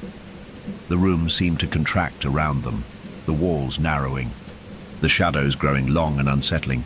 The mansion felt less like a home and more like a cage, a place of imprisonment, of something ancient and malevolent waiting. Suddenly, Claire gasped. She froze in place, her wide eyes staring into the empty space in front of her. "Look," she shouted. "The door! It's..." But the words died in her throat. At first, they couldn't see what she was pointing at. It was only after a few moments that they all turned toward the grand wooden door at the end of the ballroom. It had been ajar when they first entered, but now it was closed. And not just closed, it was somehow wrong. The edges of the door were blurred, as though the very wood was shifting, reshaping, bending in ways it shouldn't. Before any of them could move, the door seemed to shudder. It rattled on its hinges, as though something on the other side was pushing against it. Then a low, muffled sound, a soft thud, like something large and heavy pressing against the other side, echoed through the room. They froze, all of them, a collective breath held in suspense. The sound stopped as suddenly as it had begun, leaving them in the silence once again. But the feeling of wrongness lingered, a heavy presence in the air.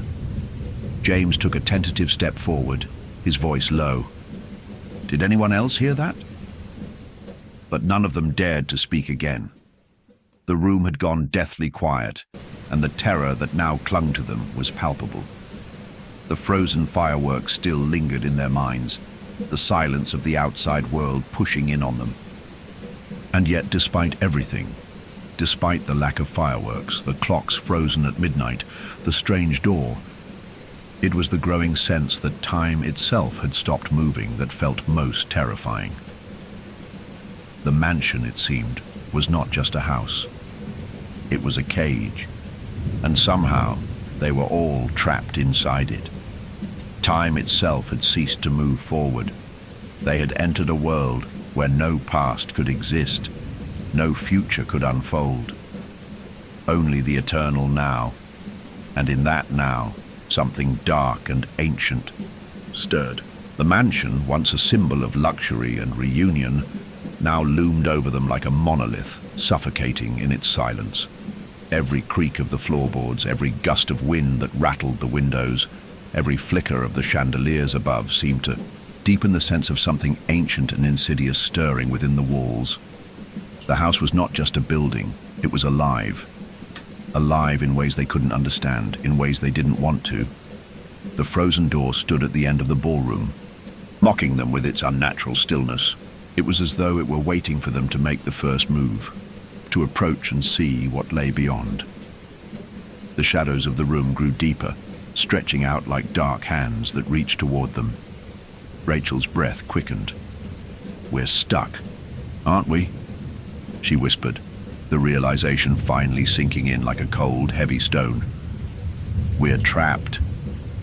Her voice broke the silence, and the others turned toward her, their faces pale with the same dawning horror. The idea had been floating in their minds for some time now, but hearing it spoken aloud made it undeniable. They were stuck in this mansion, but not just that. Their bodies, their minds, and their very essence were bound to this moment. "No," James said, shaking his head violently, as if to shake off the creeping panic that was settling in his chest. "No way. There has to be a way out. We've just got to find it. This is all a mistake." Matt, standing close to the window, cast his gaze out into the thickening fog that pressed against the mansion. The fog seemed to pulse in the distance, swirling like an ocean that was alive, breathing. It should have been comforting, that familiar feeling of the outside world. But there was nothing familiar about it now. The fog was no longer just fog. It was a barrier, a wall between them and whatever lay beyond. "It's not a mistake," Matt said quietly, his voice hoarse. "We're not supposed to be here." The group exchanged a look, as though the words Matt spoke had taken on a life of their own. None of them wanted to say it out loud, but they all felt the same truth pushing its way to the forefront of their minds. They were no longer in control. The mansion had taken over, time had stopped, and they were trapped. Claire stepped forward, her fingers trembling as she reached out to touch the door. The door that had been wide open moments before, yet now it was locked, shut tight, as if something on the other side had forced it closed. The wood was warm to the touch, too warm, almost hot, like it was alive. "We have to get out," Claire said, her voice trembling. "We can't stay here." Her words were directed toward no one in particular, but it was clear to everyone that the desire to escape had become a shared need. They were desperate, not just for an answer, but for an end to the suffocating silence that surrounded them. Suddenly the house groaned, loud and unnerving, like an animal waking from a deep slumber. The walls shuddered, and for a brief moment the entire room seemed to quiver. The chandelier above them flickered, its light dancing erratically, casting shifting shadows across the floor. And then, as if the house were stretching itself out, the hum returned, the deep, low vibration that had plagued them earlier. It was more intense now, vibrating through the very air they breathed. "What the hell is that?" Rachel gasped, stepping back. Her hands were pressed to her ears, but the sound wasn't one that could be blocked out. It felt like it was coming from within them, like it was inside their heads. James clenched his fists, his jaw tight with frustration. This place, this house, it's playing with us. His words were laced with disbelief. Why would it do this? Why would it trap us like this? And then, with a suddenness that took them all by surprise, the humming stopped. The room fell into silence once again, but it was a different kind of silence now, charged as though the air itself were holding its breath. In the stillness, Matt's voice broke through the quiet, low and fearful. "Maybe it's not playing with us. Maybe it's remembering us." Everyone turned toward him, startled by the oddness of his words. "What do you mean?" Claire asked, her brow furrowing as she took a step closer to him. Matt's gaze shifted to the floor as if he were searching for the right words, his eyes haunted. "This house. It's not just some old building. It's like it has a history, a memory. It's remembering who we are." There was a long, heavy pause as his words settled in the air. A chill ran down Claire's spine as the idea took root in her mind. The house wasn't just an abandoned mansion waiting to be rediscovered. No, it was something far darker. Something with a past. Something with power. "It's not just remembering," James said slowly. "It's feeding on us." The others stared at him in disbelief, but then the weight of his words settled like a stone in their stomachs. The hum, the flickering lights, the odd sensations. They were all symptoms of something far older, something that had been waiting for them, something that had been drawn to them. Rachel shook her head, her hands trembling as she gripped the armrest of a nearby chair. "This doesn't make sense. There's no way. We're trapped in here by some house, by some, what, memory?" The room seemed to shift as she spoke, as though the walls themselves were leaning in closer, pressing in on them. A cold wind swept through the ballroom again, this time with more force, blowing the drapes violently as though trying to tear them from their moorings. "That's what it feels like," Matt said, his voice distant. "This place isn't just a building. It's something else. Something that remembers everything and everyone. It's alive, but not like us.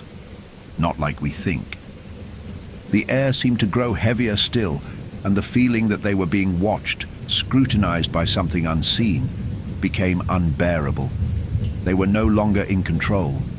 The mansion had become more than just a setting. It had become their jailer, their predator.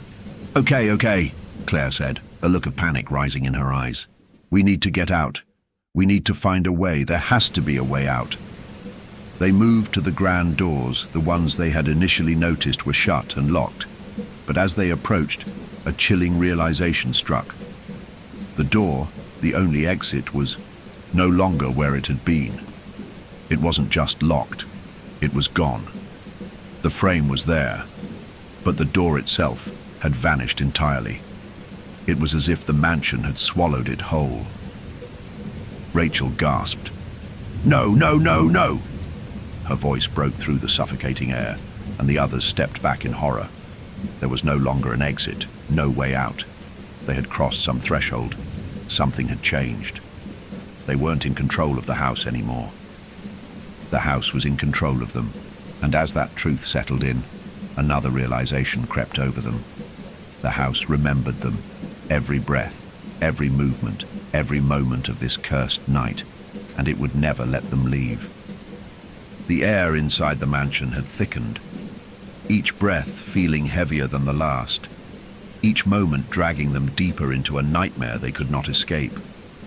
They were no longer just trapped in an endless moment. They were being hunted.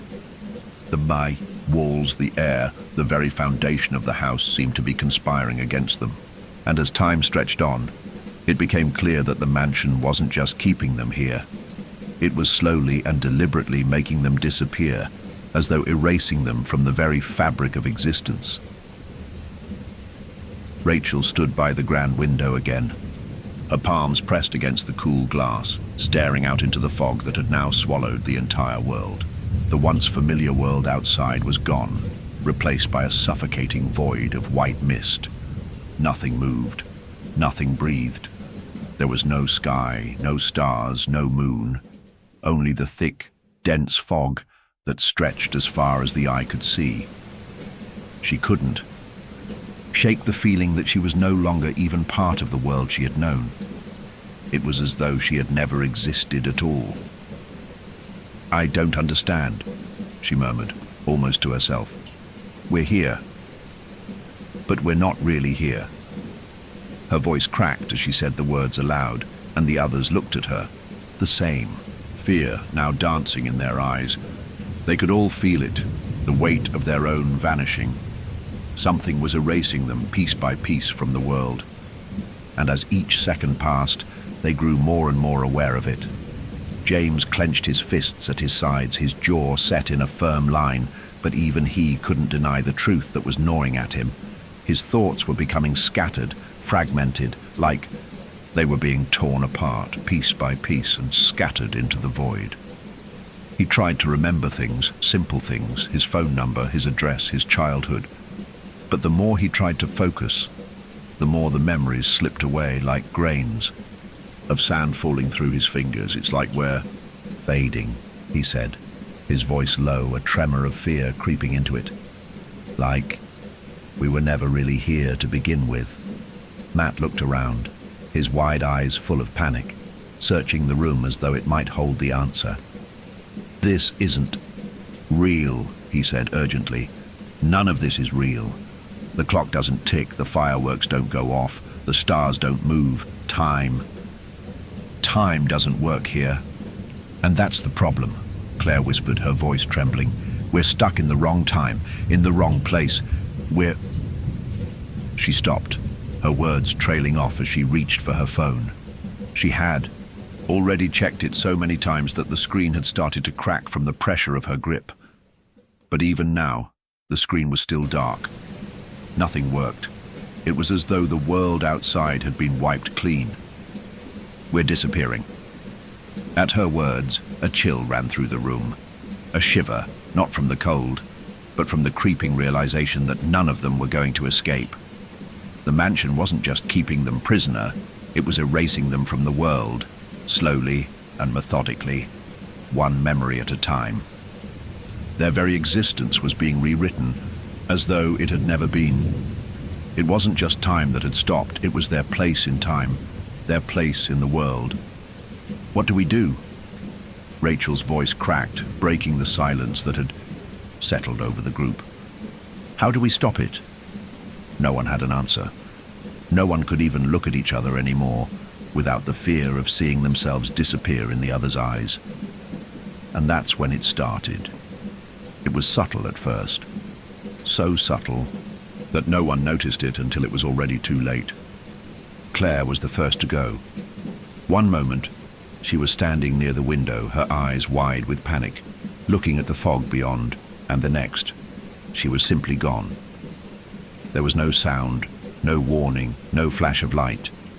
One moment, she was there, and the next, she was as though she had never existed. The space where she had been felt wrong, empty. Rachel was the first to react. "Claire!" she called, her voice sharp, full of fear and confusion. "Claire, where did you go?" There was no answer, only silence. The others turned toward the spot where Claire had been, their hearts racing. They searched the room, calling her name, their voices rising in panic, but there was no sign of her. It was as though the house had swallowed her whole. She had simply vanished. That can't be real," James stammered, his voice shaking with disbelief. "She was just here, she was just..." Rachel's breath quickened, her eyes wide with terror. No, she can't be gone, she can't..." But the truth was undeniable. Claire was gone, erased. The room grew colder, the fog outside pressing in against the walls as though trying to claim them too. Rachel, her face pale, took a step back, her heart pounding in her chest. "She's not coming back," she whispered, her voice thick with fear. "We're next. We're all next." James grabbed her arm, trying to steady her, but even his touch felt foreign, cold, wrong. The house hummed again, that low, deep vibration reverberating through their chests, rattling their bones. It felt almost like a heartbeat, slow, steady, unforgiving. The walls were alive with it. The mansion was breathing, feeding, and they were the prey. Matt stepped forward, his eyes wild, his hands trembling. This isn't happening.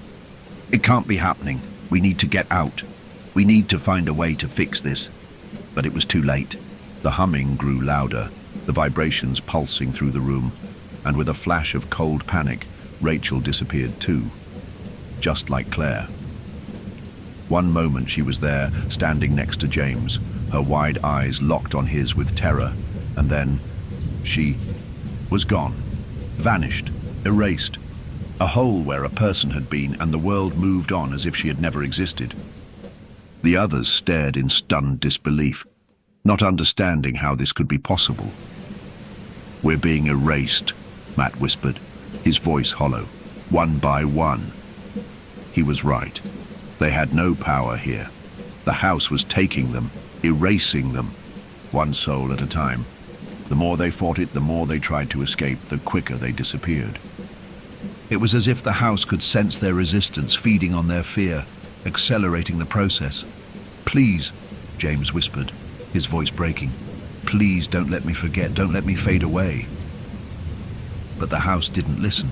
The last thing James saw before he disappeared was Matt, standing alone in the middle of the room, his face pale with terror, staring into the void where his friends had once stood. He tried to speak, but no words came out, just the deafening hum of the mansion pulling him deeper into its grasp. And then, with a final, suffocating breath, he too vanished, and in the silence that followed, the house stood still, its secret once again hidden in the fog. The mansion was now empty. The memories of those who had been trapped inside it were erased, lost to the void, and time, that unyielding force, continued its march forward, leaving behind only the echo of the past. The mansion stood quiet, its grand hallways empty, save for the distant hum that reverberated through its cold stone walls. The windows were clouded with thick, oppressive fog, obscuring any trace of the world beyond. Time had stopped, and the house, it seemed, had reclaimed its power. Inside, only the faintest whispers of what had once been remained. The clock, its hands frozen at the stroke of midnight, no longer ticked. The stars outside, once bright and vibrant, were now mere phantoms, fading into the mist. The fireworks that had been so magnificent in their beauty had long since stopped mid-explosion, their colors suspended in the air like forgotten memories. But it was the silence that was the most deafening. It was as though the house had consumed the last of the voices that had dared to speak. There was no more laughter, no more conversation, no more fear, no more hope. The mansion's halls were empty, but the echoes of its previous occupants still lingered in the air, faint whispers that only the walls seemed to remember. A shift in the air, a chill deeper than before, swept across the room. And then, just as quickly, it faded. The house exhaled. It was alive again, but not in the way that people were. It was older than that, ancient beyond comprehension. It had been here long before any of them had arrived, and it would remain long after they were gone. "We are gone," Matt's voice echoed softly in the silence, though his body had long since vanished. "But we are still here." His words, like the fading remnants of a forgotten song, drifted through the void of the mansion. They were not truly his words, not anymore. They were the last imprint of his existence, woven into the house's fabric, never to be forgotten, yet never truly remembered. He had become a part of it, just as the others had. "Where did we go?" Claire's voice, soft and distant, seemed to vibrate through the walls. It was impossible to say if it was the sound of her spirit, or if it was simply the house mimicking her, the mansion's memories clawing at the edges of consciousness, like a predator toying with its prey. But neither Matt nor Claire were the only ones who were still there. Even the fleeting traces of Rachel and James's voices echoed faintly through the mansion, a soft murmur of their last moments, scattered like dust in the wind. There was no answer, only the cold, unyielding silence.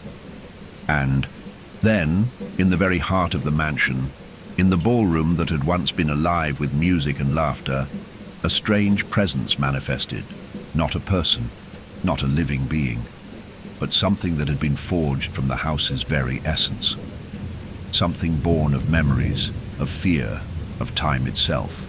It was time that had claimed them. It was time that had frozen them in that moment of terror. And now it was time that sought to erase them, one final act. In the center of the ballroom, a shape slowly began to take form. First a flicker of light, then a soft murmur of movement.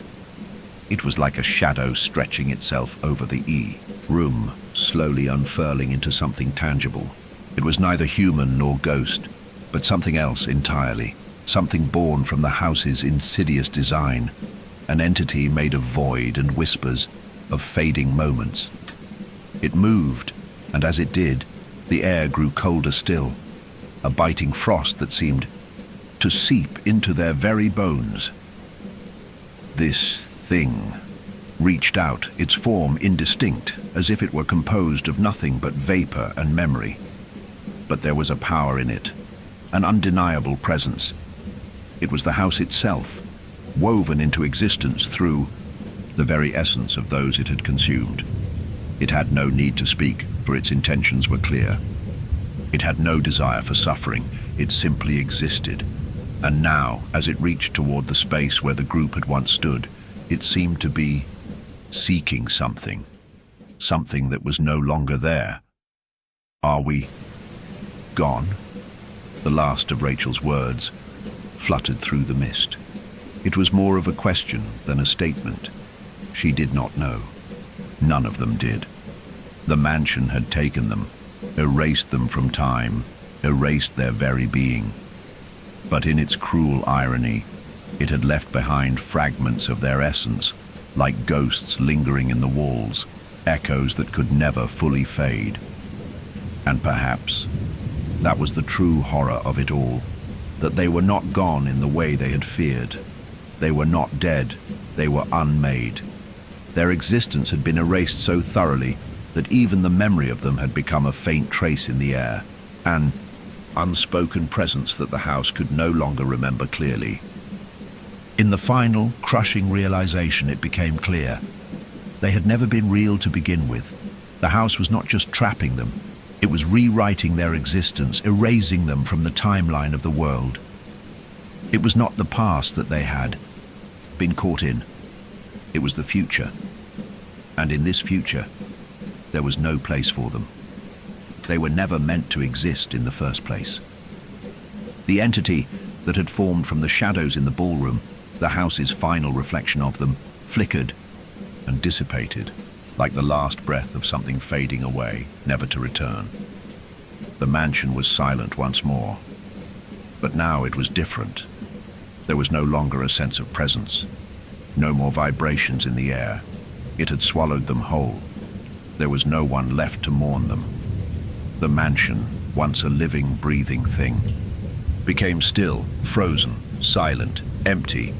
It was waiting for the next group to arrive, the next unwitting souls who would make the mistake of celebrating time within its walls. And when they did, the mansion would remember them too. It would take them, erase them, and make them part of the house's endless void. And so, as the hours ticked on, frozen in the way time itself had become, the mansion stood unmoving, a monument to a past that was never meant to be remembered. An eternal prison where the boundaries between life and death, memory and oblivion, had long since ceased to exist. No one knew when the last New Year's Eve had truly ended. But one thing was certain: it would never truly end. Not for them, not for anyone. The mansion stood alone, perched atop the cliff like a sentinel, its broken windows staring out into the thick fog that now clung to the land like an eternal shroud. No one had seen it in years, perhaps decades, or even centuries. Time, after, all, had no meaning here. The world outside had long since passed into oblivion, and the mansion had swallowed any trace of life that had once existed within its walls. Its door, grand and weathered, had long since stopped opening for the living. But that didn't matter. The mansion didn't need to invite anyone inside. It had already invited them all. Those who had once walked through its halls, laughed under its chandeliers, danced on its polished floors, had been drawn in like moths to a flame. And now, none of them would ever leave. And yet, the mansion itself had not always been like this. It had not always been this hungry. Long before it had become a trap for those who dared to cross its threshold, it had been a place of celebration, a home, a symbol of beauty and grandeur, a retreat from the outside world, a place where time itself had once flowed like a river. The walls had been full of life, of music, of laughter, of joy. But all that was long gone now, replaced by something darker, something deeper, a void that could not be filled. When the mansion had first been constructed, it had been nothing more than a place for the wealthy to escape their troubles and forget the world for a while. But over time, something had begun to shift. A creeping, insidious force had seeped into the foundation, something dark and primal, a presence that had taken root deep within the house's walls. The architect, an eccentric man whose name had been lost to history, had believed that he could capture time itself. He had believed that by building the mansion to be both a sanctuary and a monument, he could somehow slow the inevitable passage of time, preserve memories, and trap the very essence of life within its walls. But what he had not understood was that time, in its truest form, could not be contained. The mansion had become more than a building. It had become an entity in itself, a living, breathing thing that fed on the memories of those who stayed inside. It learned from them, consumed them, twisted them into something else entirely. It became both a prison and a grave, a place where the living and the dead were indistinguishable, where existence itself was warped and destroyed. As the years went on, the mansion's power grew. Those who had come to stay were no longer allowed to leave. They became part of the house. Their names faded, their bodies grew weaker, their minds fractured, and yet they remained, trapped in the labyrinth of the house's twisting halls and endless rooms. At first, they had tried to fight it.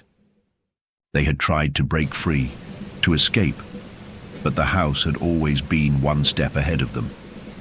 It whispered to them in their sleep, curling around their dreams like smoke. It played on their deepest fears, their darkest desires, bending them to its will. Those who had once entered the mansion were now gone, erased from the world, forgotten even by the world itself. But the mansion remembered them. It remembered every laugh, every tear, every whisper, and it fed on those memories, growing stronger with each passing year. The house had become timeless, not just in its physicality, but in its essence. It was a reflection of everything that had been and everything that could never be. And then the house had called again, this time summoning the group of friends, Rachel, James, Matt, Claire, and all those who had wandered in unknowingly, believing they had come to celebrate life. But the house had not invited them to celebrate. It had invited them to forget. "You will never leave," the house whispered to them through the walls. "You will never be remembered. You will never be." As they had fallen deeper into the mansion's grasp, time had stopped for them. The fireworks they had seen outside had frozen in mid-air. The clock had halted its ticking, its hands trapped at the stroke of midnight. The stars had lost their place in the sky, and the moon had vanished altogether. There was no escape, no time to move forward, only the feeling of something slowly, methodically erasing them from existence. The house itself had taken them, each, one by one, until nothing of them remained but shadows and whispers in the air. The mansion had become a hollow shell, a place where only the faintest echoes of life lingered. But even those echoes were beginning to fade. As the last of the group vanished, something shifted. The house no longer just whispered, it roared. The walls groaned with the weight of all that had been consumed. The foundations of the mansion seemed to tremble under the strain of holding all of its memories. The mansion had been full of life once, but now it was full only of emptiness. There was no longer a need for new visitors. The mansion had consumed everything it needed. It had devoured the very fabric of existence, erasing those who had come to celebrate and those who had once called it home. In the end, there was nothing left but the house. No more people, no more memories, no more time. And yet, even in its loneliness, the mansion endured. It had learned how to live in eternity, in a timeless state of unfulfilled hunger. It could never die, for it was not truly alive. It was an entity bound to its walls, an insatiable force that could never be quenched. It was the guardian of nothingness, the keeper of lost time. It had no purpose but to wait for those who might come to it next, and it would wait forever. The mansion, now still and silent, stood as an eternal monument to its own twisted purpose. The grand halls, once alive with laughter and music, were now cold and hollow. Time had ceased, but the house itself continued to exist, caught in an endless loop, feeding off the souls it had claimed and the memories it had devoured. No one entered now, not because they were barred, but because there was no longer anyone left to wander through its forsaken halls. But the mansion's hunger was not the result of some ancient magic or the vengeful whim of an unseen force. No, the house had always been something more, something far more terrifying. Long before it became the dark, consuming labyrinth it was now, the mansion had been built with ambition, and at the heart of that ambition was the architect, Ezekiel Thorne. A man of wealth and vision, Thorne had dreamed of constructing the most magnificent house the world had ever seen. A palace that would stand as a symbol of humanity's mastery over time itself. He believed that through his designs, he could transcend the boundaries of mortality, that the house could be a bridge between the living and the dead, a vessel for immortality. But in his quest for eternal life, Thorne had unwittingly crossed a line that should have never been approached, a line between the material world and the unseen forces that governed existence. Ezekiel Thorne was not just an architect. He was also an occultist, drawn to forbidden knowledge, to the dark forces that whispered at the edges of reality. In the quietest hours of the night, he would study ancient texts, sacred rituals, and arcane symbols, believing that by unlocking their power, he could transcend time itself and achieve something more profound than human life, something eternal. Thorne's obsession led him to the idea that the mansion, once completed, could become more than just a home. It could be a vessel, an anchor, connecting the material world to the very fabric of time. He constructed secret chambers beneath the house, deep within the foundation, where he performed rituals that blurred the lines between life and death. He called upon entities older than the earth itself, forces that existed beyond human comprehension. These entities were known only in whispers, spoken of by madmen and scholars alike. They were the timeless ones, ancient beings who existed beyond the bounds of mortality, who fed on the very essence of time. But Thorne was not prepared for what he unleashed.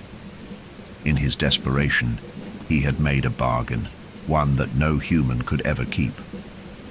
He had promised the timeless ones his soul in exchange for eternal life, for the ability to stop time and live forever within the walls of his creation. The house would be his sanctuary, his eternal resting place. He would never age, never die. He would be free from the constraints of time. The deal was made.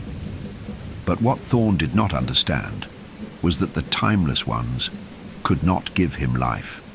They could only take it. In their eyes, all life was temporary, a fleeting spark in the endless void. And by binding himself to the house, he had bound himself to something far darker than he could ever imagine. As the last stone of the mansion was placed, as the final rituals were completed, the house came to life. The walls hummed, the floors creaked, and time itself began to shift. The mansion, born of his ambition, became a living entity, a vessel for the timeless ones, a prison for his soul. And in that moment, Thorne realized the truth. The house was not just a home, it was a trap. The timeless ones did not care for his ambition nor his soul. They cared only for the house as a conduit for their power. It would consume any who entered, any who dared to stay too long. It would freeze them in time, locking them away from the flow of existence, erasing them from the world, just as Thorne had been erased. But his soul would remain. He could not die. He could not leave. He was bound to the house, forever its caretaker, its prisoner, its curse.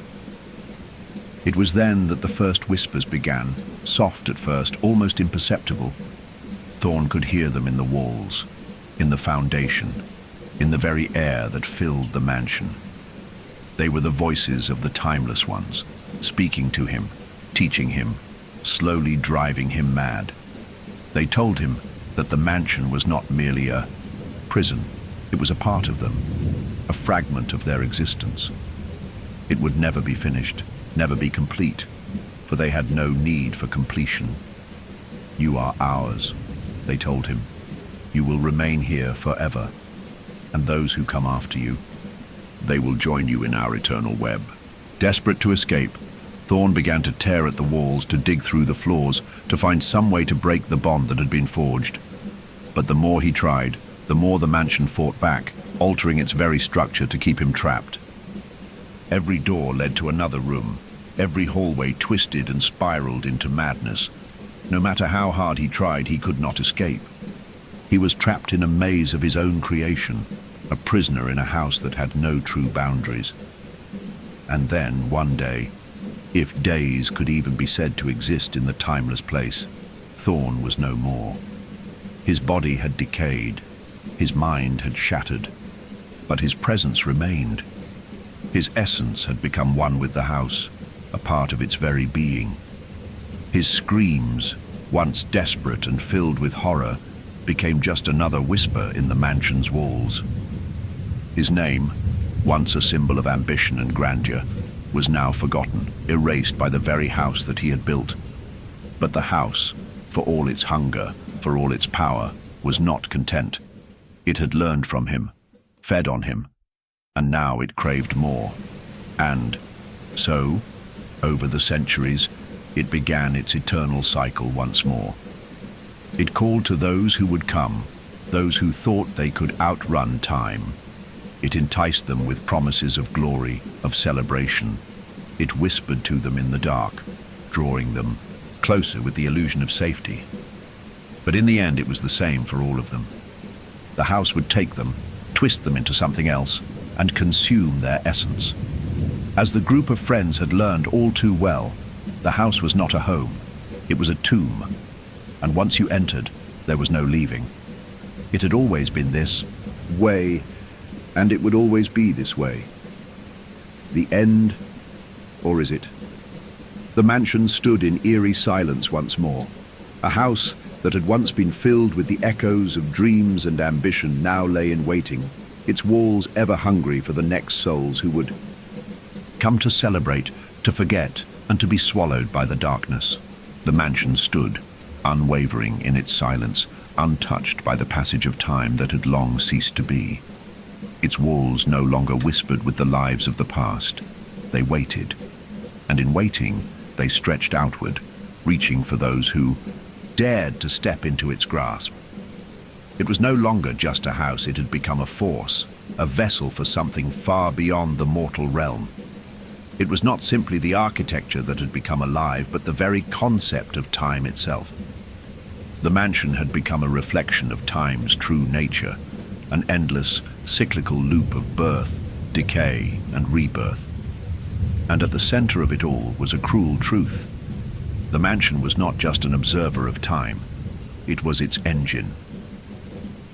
For what Ezekiel, Thorne had not understood, what none of the souls who had entered since had understood, was that time was not linear. It was not a river flowing in one direction. Time was a spiral, looping endlessly on itself, folding upon its own edges, ever repeating, ever consuming. The mansion had become the epicenter of that cycle, a physical manifestation of time's insatiable hunger. The architect's pact with the timeless ones had opened a gateway, not just between worlds, but between times. It was not merely a place where souls were lost. It was a place where time itself fed. The house had become an agent of time's own destruction, a force that consumed and regurgitated memories, experiences, and lives, trapping them forever in a paradox. For those trapped within the mansion, it wasn't just a matter of being lost in time. They were erased, reduced to fragments of moments. As each new visitor stepped through the threshold, they became part of the loop, their memories fading, their identities crumbling into the ether. And as they were consumed, new visitors arrived, their fates sealed the moment they set foot within the cursed walls. This wasn't just a curse placed on the mansion, it was time itself that had been corrupted. It was no longer simply about the souls lost within. It was about the very structure of existence being warped, twisted into an endless cycle where nothing, not even time, could escape. And in this endless loop, one truth stood clear. The mansion was the key. The loop unfolds as the mansion's dark influence grew. Its power stretched further, reaching into the very fabric of reality itself. It did not simply trap souls. It began to alter time. Visitors didn't just walk into the house, they walked into history, into a place where the past and future bled together. Those who arrived never truly knew when they were. The ballroom, once filled with music and laughter, now stood empty, but sometimes not empty. The same figures appeared, wearing the same clothes, dancing the same waltz. But the faces were always a little wrong, the smiles just slightly too wide, the eyes too hollow. Those who watched from the sidelines could never be sure if they were witnessing the past or the present, or if what they saw was merely a reflection of what would come. It was then that they began to understand. The mansion did not just trap time, it created it. The mansion was not built in any one era. It existed outside time, transcending it entirely. It was both past and future, memory and reality.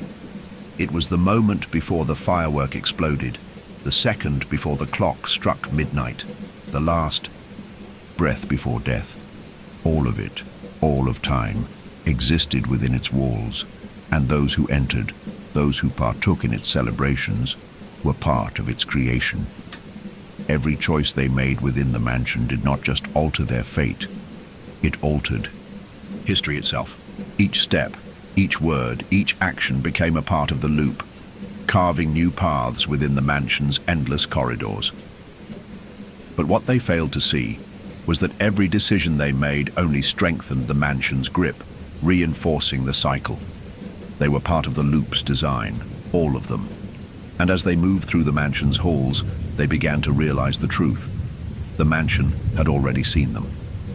Their every movement had already been played out before they even entered. It was not just the future they were trapped in, it was their past as well. They were caught in a paradox, a loop of their own making, woven into the very walls of the mansion. The clock had stopped at midnight, but it had never truly started. The fireworks had frozen in the sky, but they had never exploded. The dance had begun, but it had never ended. The house had consumed the moment of their arrival and trapped them in the point between seconds where nothing was real and everything was destined to repeat. They had become the ghosts in the machine, the echoes of a world that never truly existed. But it wasn't just the mansion that was the master of this cycle. There were those who had come before, the architects of time. They were the ones who had once entered the mansion, who had set the pattern in motion. They were the ones who had been lost to the house before Thorn ever came, before the first soul was taken. They were the forgotten ones, ancient beings who had once walked the earth, dreamers and visionaries like Thorn, but with a far darker, more twisted purpose. The mansion had once served as their sanctuary, a place where they could escape the ravages of time, where they could alter the fabric of reality itself. But in the end, the mansion had consumed them as well. The architects had tried to manipulate time as though it were clay, to stretch it, twist it, and hold it in their hands. But time could not be bent. It was an entity unto itself. And the mansion, an instrument of that power, had turned on them, consuming their very existence. And now, as Thorn had learned, the mansion did not need new architects. It was the architects themselves who were trapped, forever. Each visitor, each soul who wandered in only became part of the loop. They didn't alter the mansion altered them. They were the next pieces of a puzzle that had been constructed long ago, pieces that had never belonged, never fit. They were erased, rewound, and replaced. They became echoes of echoes. The true architects were not those who had designed the house. They were the ones who had been swallowed by it. And they would never stop feeding. The mansion's hunger was not one of desire, it was one of necessity. It needed time to keep moving, needed its sacrifices to exist. And those who had entered, they were nothing more than fuel for the cycle. The cycle continues, relentless, unyielding, consuming. The mansion, with its labyrinthine halls and its endless dance, waits for the next unwitting visitors. It is not just a house, it is a force, a prison, an agent of time itself, doomed to repeat. Over and over, devouring all who enter. The mansion had always stood, silent and waiting, its walls stretching upward in defiance of the natural laws of space and time. What had once been a beacon of opulence and grandeur now lay dormant, a hollow shell filled with nothing but the echoes of lost souls. The darkened windows seemed to look out onto an empty world. But in reality, the mansion had become a fissure between realities, a place where nothing ever truly ended. It was not just that the visitors were trapped within its walls, it was that the mansion changed them. And with each passing moment, they were not just forgotten, they were twisted. As the clock had frozen at midnight, as the fireworks had remained suspended in the air, Time itself had become something fluid. The mansion, drawing power from the timeless ones who resided beyond the mortal plane, bent the very nature of existence, and for those caught within it, the process of transfiguration began, an irreversible merging of flesh, soul, and memory into something unrecognizable. The process was not immediate. It was subtle, like a sickness that took root deep inside the mind. At first, the visitors didn't notice anything unusual. They continued to walk through the mansion's shifting halls, spoke to one another, tried to reason with the frozen time that surrounded them. But as the days, or what felt like days, stretched on, they began to experience strange phenomena. Their voices seemed hollow, as if they were speaking from a distance, their words lost in the thick air. Their reflections in mirrors began to appear warped, eyes too wide, faces too smooth, features blending together in eerie ways. It was then that they noticed their memories of the outside world, beginning to fade, like sand slipping through fingers. Names, faces, places, they all began to blur, like watercolors running in the rain. And the worst part, they couldn't remember the moment it had started. It was as if they had always been there, wandering the halls of the mansion, forever, waiting for the next step in the cycle. But they weren't simply losing themselves. They were becoming something else. The mansion's hunger was not satisfied by just devouring their essence, their memories. It sought to morph them, to turn their very identities into part of its eternal machinery. The walls that had once seemed cold and lifeless now began to shift with purpose. The mansion was not just trapping them, it was absorbing them. Every step, every movement, every word they uttered chipped away at their individuality, fusing them with the house itself. It began with small things. At night, the friends would wake in strange positions, as if they had been moved without their consent. Their clothes, once bright and distinct, now felt worn and faded, as if they had been there for decades. Their bodies, once their own, now felt alien, weightless and detached, as if they were merely fragments of some greater whole. It was as though they were slowly being consumed, not just in body but in spirit, their consciousness disintegrating into the walls around them. They tried to escape. They tried to leave the mansion, but it had already begun to shape them. No matter where they went, the walls stretched on endlessly, the doors always leading to the same place. Even when they tried to break down the windows, they found only more of the same, an unbroken reflection of themselves in every direction. The mansion was its own universe now, a closed loop where the laws of nature did not apply. Rachel, the once vibrant leader of the group, had become increasingly distant, her eyes hollow and vacant. Matt, the skeptic, could no longer distinguish between the memories of his past and the visions the mansion fed him. Claire's smile, always the brightest, had twisted into something more haunting, a fixed expression that never left her face. And James, the artist, who had once been so full of life, now felt like a shadow of himself. He would see his reflection in the mirrors, but it wasn't him. It was a version of himself that seemed more drawn, more faded, more emptied. And then the true horror became apparent.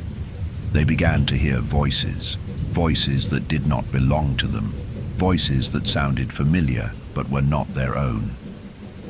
These were the voices of the previous visitors, those who had been swallowed by the mansion long before their time. These were the architects, the dreamers, the ones who had entered and been consumed by the same dark cycle. They had become part of the mansion, their identities stripped away and absorbed into the very structure of the house. And now they spoke through the walls, their voices like an echo, a haunting reminder that there was no escape. They were all part of the same twisted existence now, and as the voices called to them, they were drawn closer into the mansion's dark heart. Rachel heard the voice of her own mother, a voice long thought lost. Matt heard the faint laughter of friends from his past, their faces long erased from his memory. Claire heard a soft whisper of a man who had once loved her, a man she could no longer name. James, too, was haunted by his own art, by images that no longer felt like his own. The brushstrokes on his canvas seemed to move, shift, and grow as if they were alive, as if they were watching him. They had all forgotten the moment they entered. They had forgotten the world outside. But now, they began to remember something far worse, the fact that they had always been in the mansion. They had never left. The final transfiguration. The mansion was no longer just a structure. It had become a parasite. Its walls pulsed with life, with the souls of those who had once walked within them. The mansion was not just feeding on memories, it was feeding on the very essence of existence itself. It was rewriting reality, erasing the past, and distorting the future. Each person who entered became part of the house's eternal web, a network of lost souls trapped in a fractured dimension, their identities torn apart and woven into the very fabric of the mansion. The friends were no longer themselves. They were pieces of a whole, fragments of memories and bodies merged with the house. Their names were forgotten, their pasts erased, and their futures sealed in the endless loop of time that the mansion had created. And as the final part of the transfiguration occurred, they were no longer human. They were no longer individuals. They had become echoes, hollow remnants of the people they once were, absorbed into the mansion's insatiable hunger. Now the mansion was complete. It had become the nexus, the focal point of time's corruption. And as it stood at the center of the cycle, it waited forever for the next group of souls to arrive, for the next pieces of the puzzle to be fed into its endless maw. But the mansion did not simply devour, it remade. Those who entered, who were twisted and reshaped into something else, were not just lost. They were created again.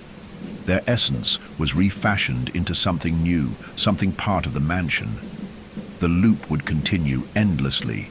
The mansion would keep waiting, and the transfiguration of souls would keep repeating, as it always had. Forever.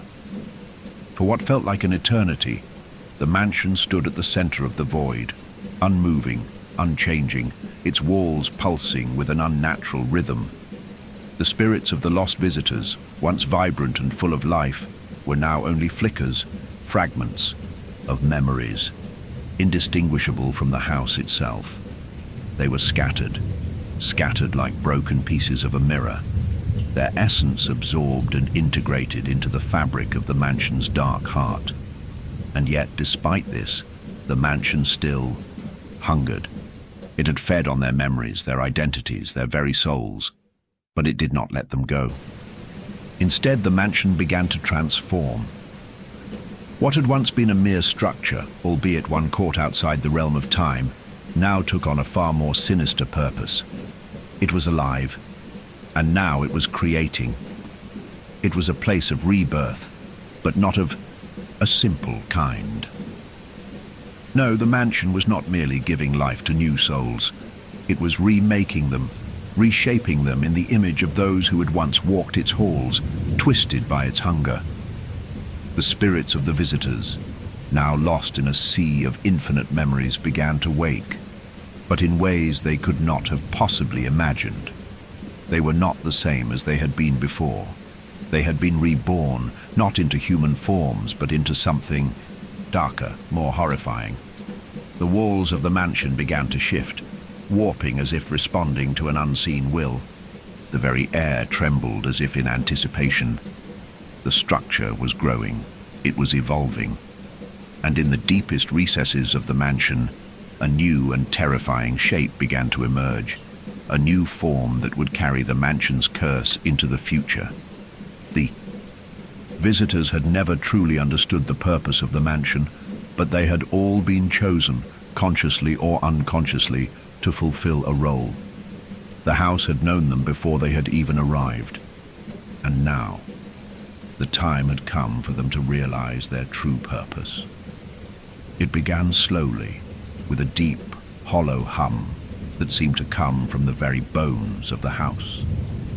As the sound reverberated through the walls, the spirits that had been swallowed by the mansion stirred, dissolving into a haze of ethereal figures that flickered like shadows in the dim light. They began to take shape, forming bodies not of flesh, but of time itself. Their forms were malleable, stretching, contorting into strange configurations that no longer resembled anything human. They were the first of the new architects. At first, the figures stumbled, disoriented, as if waking from a dream they could not remember. They saw each other, saw themselves, and yet there was a sense of unfamiliarity, as if their very beings had been altered, as if they no longer belonged in this place. And yet, the mansion called to them, urging them forward, drawing them into its heart. They were no longer the people they once were. They were not the lost visitors anymore. They were something new, an incarnation of the mansion itself, its first set of architects. They had been molded by the house, made into its twisted progeny, and now they would guide the mansion's evolution into its next phase of existence. The mansion had been waiting for them to be reborn. These new architects, born from the souls of those who had been consumed, would now carry the mansion's curse into the future. They would create the new cycle, one that would continue endlessly, feeding on the souls of any who dared to enter the cursed halls. And what was worse, they did not even know what they had become. The first time they spoke, the words that came from their mouths were not their own. It was as though the mansion had taken possession of their minds, weaving the lost memories and desires of those who had lived and died within its walls into something darker, something more perfect. They did not remember their lives from before. They didn't even remember their names, but they knew deep in their souls that they had a role to play. They could feel it, the pull, the demand. It was as if they were no longer independent beings. They were pieces of a greater puzzle now, bound to the mansion forever. The first architect, a man once named Matt, stood in front of a mirror, staring at the face he could no longer recognize. His reflection grinned at him. Not the smile he once had, but something twisted and grotesque. The mansion's influence pulsed within him, reshaping his very thoughts. He felt the will of the house creeping through his veins, infecting him with a hunger that mirrored the mansion's own. The second architect, Rachel, was the next to awaken. She saw the change in Matt and felt it course through her too, though she could not name it. There was no sorrow, no grief, only an unyielding sense of inevitability. She knew now that the Aita mansion's purpose was their purpose, to feed, to remake, to create a cycle that would continue ad infinitum. They were the architects of a twisted reality, tasked with ushering in the next set of souls to become a part of the endless cycle. The third, Claire, was the next to stir. She saw Matt and Rachel, felt the same thing pulsing through their forms, and as she turned to look around, she realized they were not in control. The mansion was. The will of the house was a constant presence, guiding them, leading them into their roles. James was last.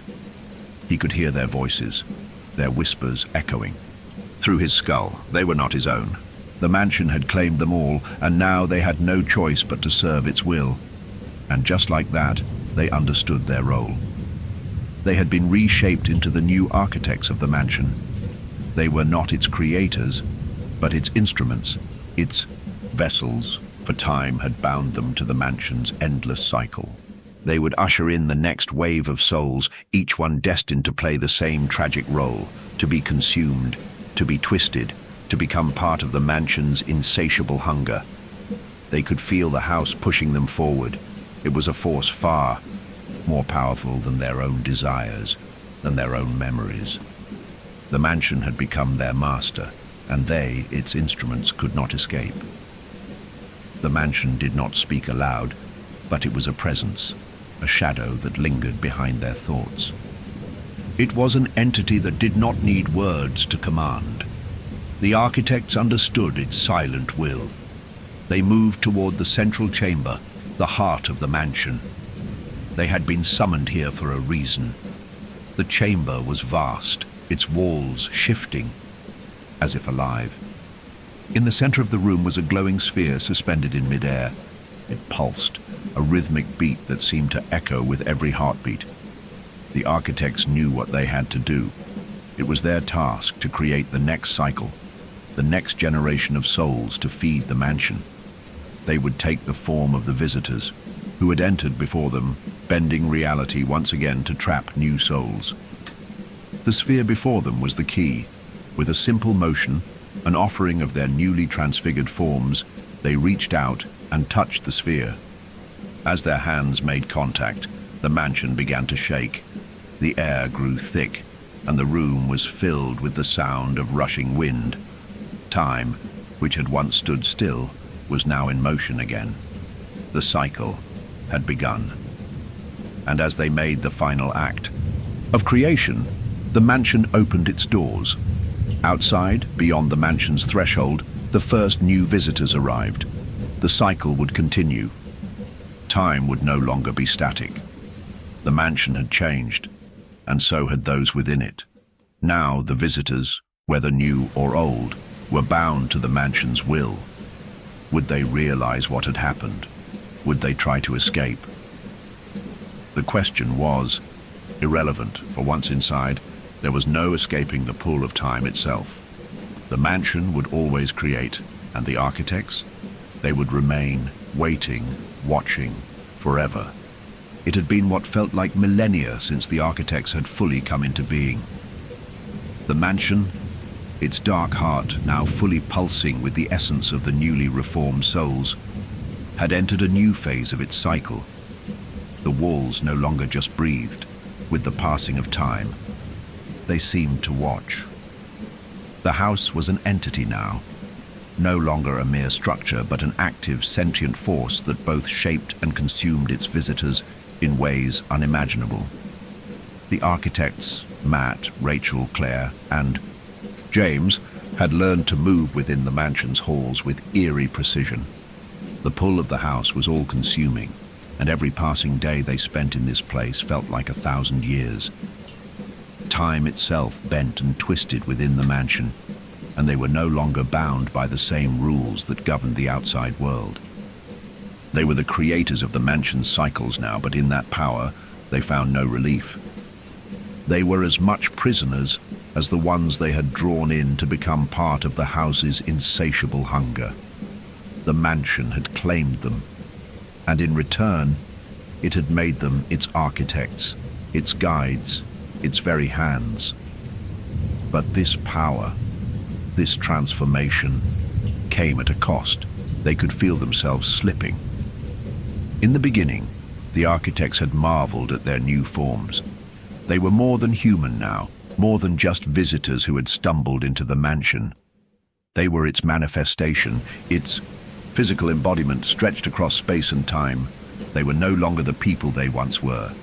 Their names, their faces, their memories, these were fragments now, hollow whispers that echoed only faintly in the depths of their consciousness. But the more they moved through the mansion, the more they began to feel the hollowness within. They had been changed, not just physically, but spiritually. There was something dark growing inside them, a void that gnawed away at their souls. The mansion had made them its architects, but it had also left them incomplete. They were not whole anymore. They had become parts of something greater, but in doing so, they had lost their sense of self. It was a subtle corruption, slow at first, but growing more obvious by the day. Their bodies, once more solid, now flickered and shifted. Their eyes would blur, their skin would become translucent, and sometimes they could see faint impressions of the people they had once been. A woman in the kitchen, a man laughing with friends, a young girl holding a book. These images were so faint, so fleeting, that it was hard to remember what they meant or who they were meant to be. And each time they looked into the mirrors, they saw something new, something wrong. Their reflections were not just altered. They were shifting, merging, as though the mansion itself were rearranging their very being. Sometimes they would look into a mirror and see a stranger staring back at them, someone with their face, but not their eyes, their hands, but not their gestures. It was as though the mansion was slowly growing them into something else, something far darker, far more twisted than they could ever have imagined. Each time they walked the halls of the A mansion, they felt it more strongly. The walls were alive, and they were becoming one with it. Outside, beyond the mansion's walls, a new group of visitors arrived, unaware of the horrors that awaited them. They had no knowledge of the architects, no understanding of the mansion's true purpose. But it didn't matter. The house called to them, just as it had called to the first group of friends, the ones whose memories had been consumed so long ago. The newcomers, 3 in total, were drawn to the mansion as if guided by invisible hands. Their initial awe at the grandeur of the house soon turned to unease, but it was too late. Once inside, the mansion sealed them within, and the cycle had begun anew. The first visitor, a woman named Eva, immediately sensed something wrong. Her instincts told her to leave, but the doors remained locked, the windows frozen in place. The mansion was alive, breathing, watching, and she was already part of its twisted plan. The others, Luke and Tom, tried to remain calm, but they too were quickly swept up in the pull of the house, their thoughts clouded, their will bending under the mansion's weight. The architects watched them from the shadows, unseen, but never truly gone. Their role was to guide the new arrivals into their fate, to set the stage for their eventual transformation into the mansion's newest feeding grounds. But something had changed in the architects. They could no longer just act as the mansion demanded. The corruption inside them had deepened.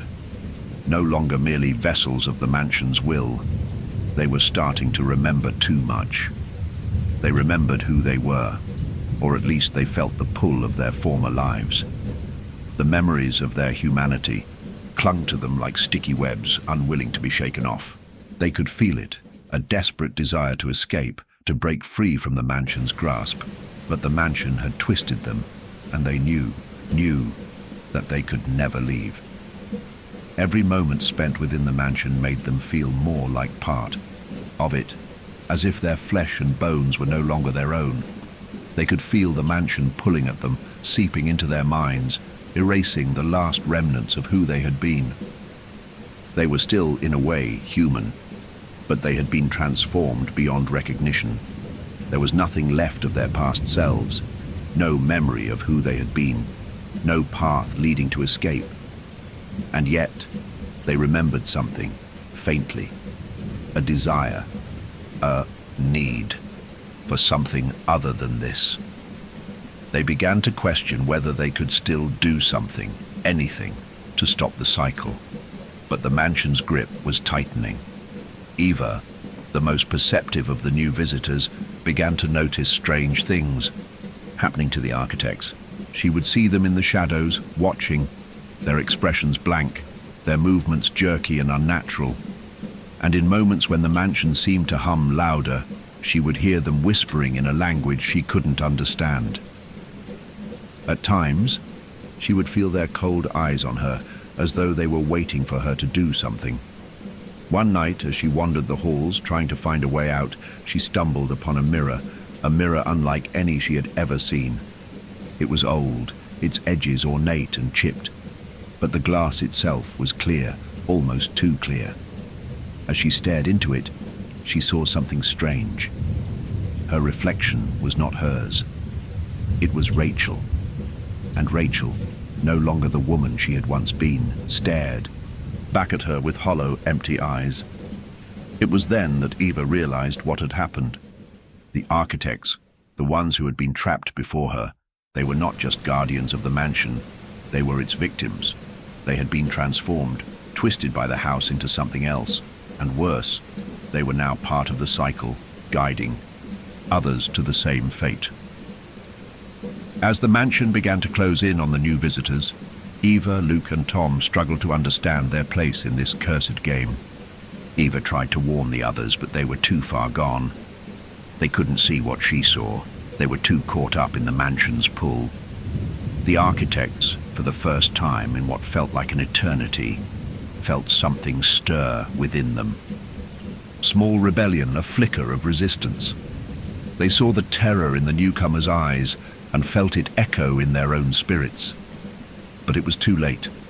The mansion had them. Ava's discovery, the strange reflection, the haunting emptiness in the eyes of the architects, had left her reeling. The realization of what they had become, what they were forced to become, filled her with a mix of dread and sorrow.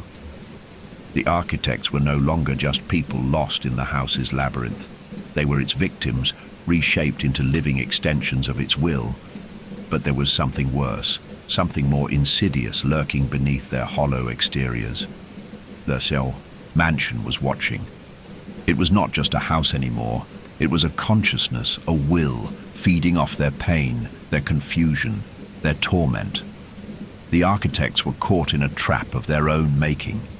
Every attempt to break free had only led them deeper into the mansion's snare, and now they were forever bound to it, not by chains, but by something much more powerful, the loss of their very selves. As Ava wandered deeper into the mansion, the weight of her knowledge grew unbearable. She couldn't look at the architects anymore without seeing the hollow, broken reflections of the people they once were. Matt, Rachel, Claire and James were not just guides, they were prisoners, but they were also part of it now. And yet there were moments when Eva could see the flickers, the briefest instances when the architects' human selves bled through the cracks of their monstrous transformation. In those brief seconds, their faces would soften, and their eyes would show a flicker of the old selves before the mansion's hunger took over again. It was as if the mansion was toying with them, as if it knew that these fragments of humanity were the last vestiges of resistance, and it would not allow them to remain. The mansion wanted their souls whole, and in doing so, it had turned them into something worse than ghosts. It had turned them into empty vessels of its own malevolent will, but deep inside them, deep within their broken spirits, there was something that still fought. The question was whether the architects could ever overcome it. Eva was beginning to wonder if she was watching something more tragic unfold before her eyes, something that went beyond escape. Eva could feel it now. She had been here long enough, seen enough to know what was at stake. She had always been perceptive, always aware of things that others might miss. And now, in this warped version of reality, her instincts were sharper than ever. But she had to act fast. The mansion was alive, watching, listening. Every step she took, every breath she exhaled, seemed to echo through its vast, shifting corridors. She had to leave. She couldn't stay here any longer. The very air in the mansion felt thick with a malignant presence, as though it was suffocating her from the inside out. Her mind kept circling back to one thing. The architects. They were the key. They were the first victims of the mansion's twisted hunger, and if she could understand them, if she could learn how they had become what they were, perhaps, just perhaps, she could find a way out. Eva didn't know if the architects could still hear her, could still understand her, but she had to try. "Please," she whispered as she approached Matt, whose eyes were vacant, his expression blank. "You have to help us. You have to remember who you were." But Matt didn't respond. The echo of the mansion's grip was too strong, too overwhelming for him to break free of.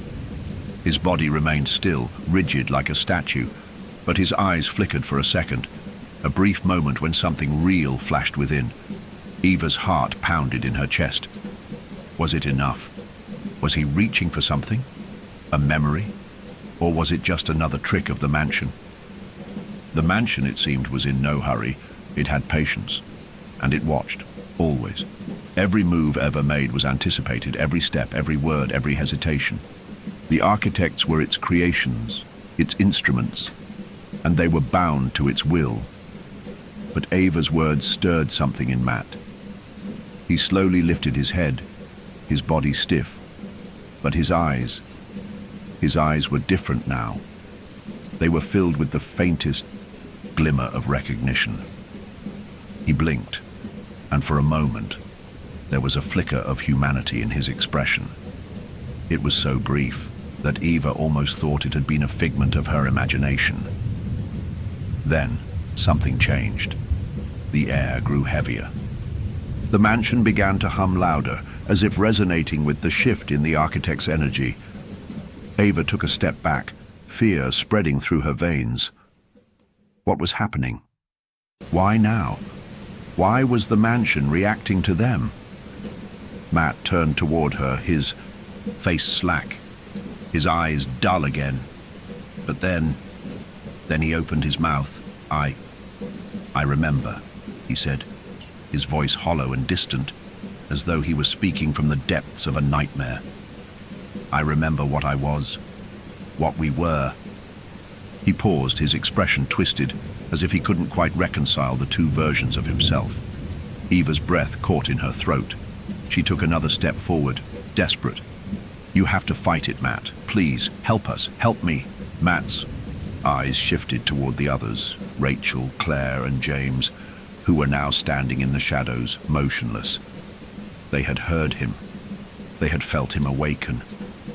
Rachel took a hesitant step forward. We can't, she whispered. We can't break free. It has us. Her voice was a quiet, sorrowful lament, as if she had long since given up on the idea of escape. Eva's heart sank. It was as if the architects were bound in more than just the mansion's physical walls. They were trapped within their own souls.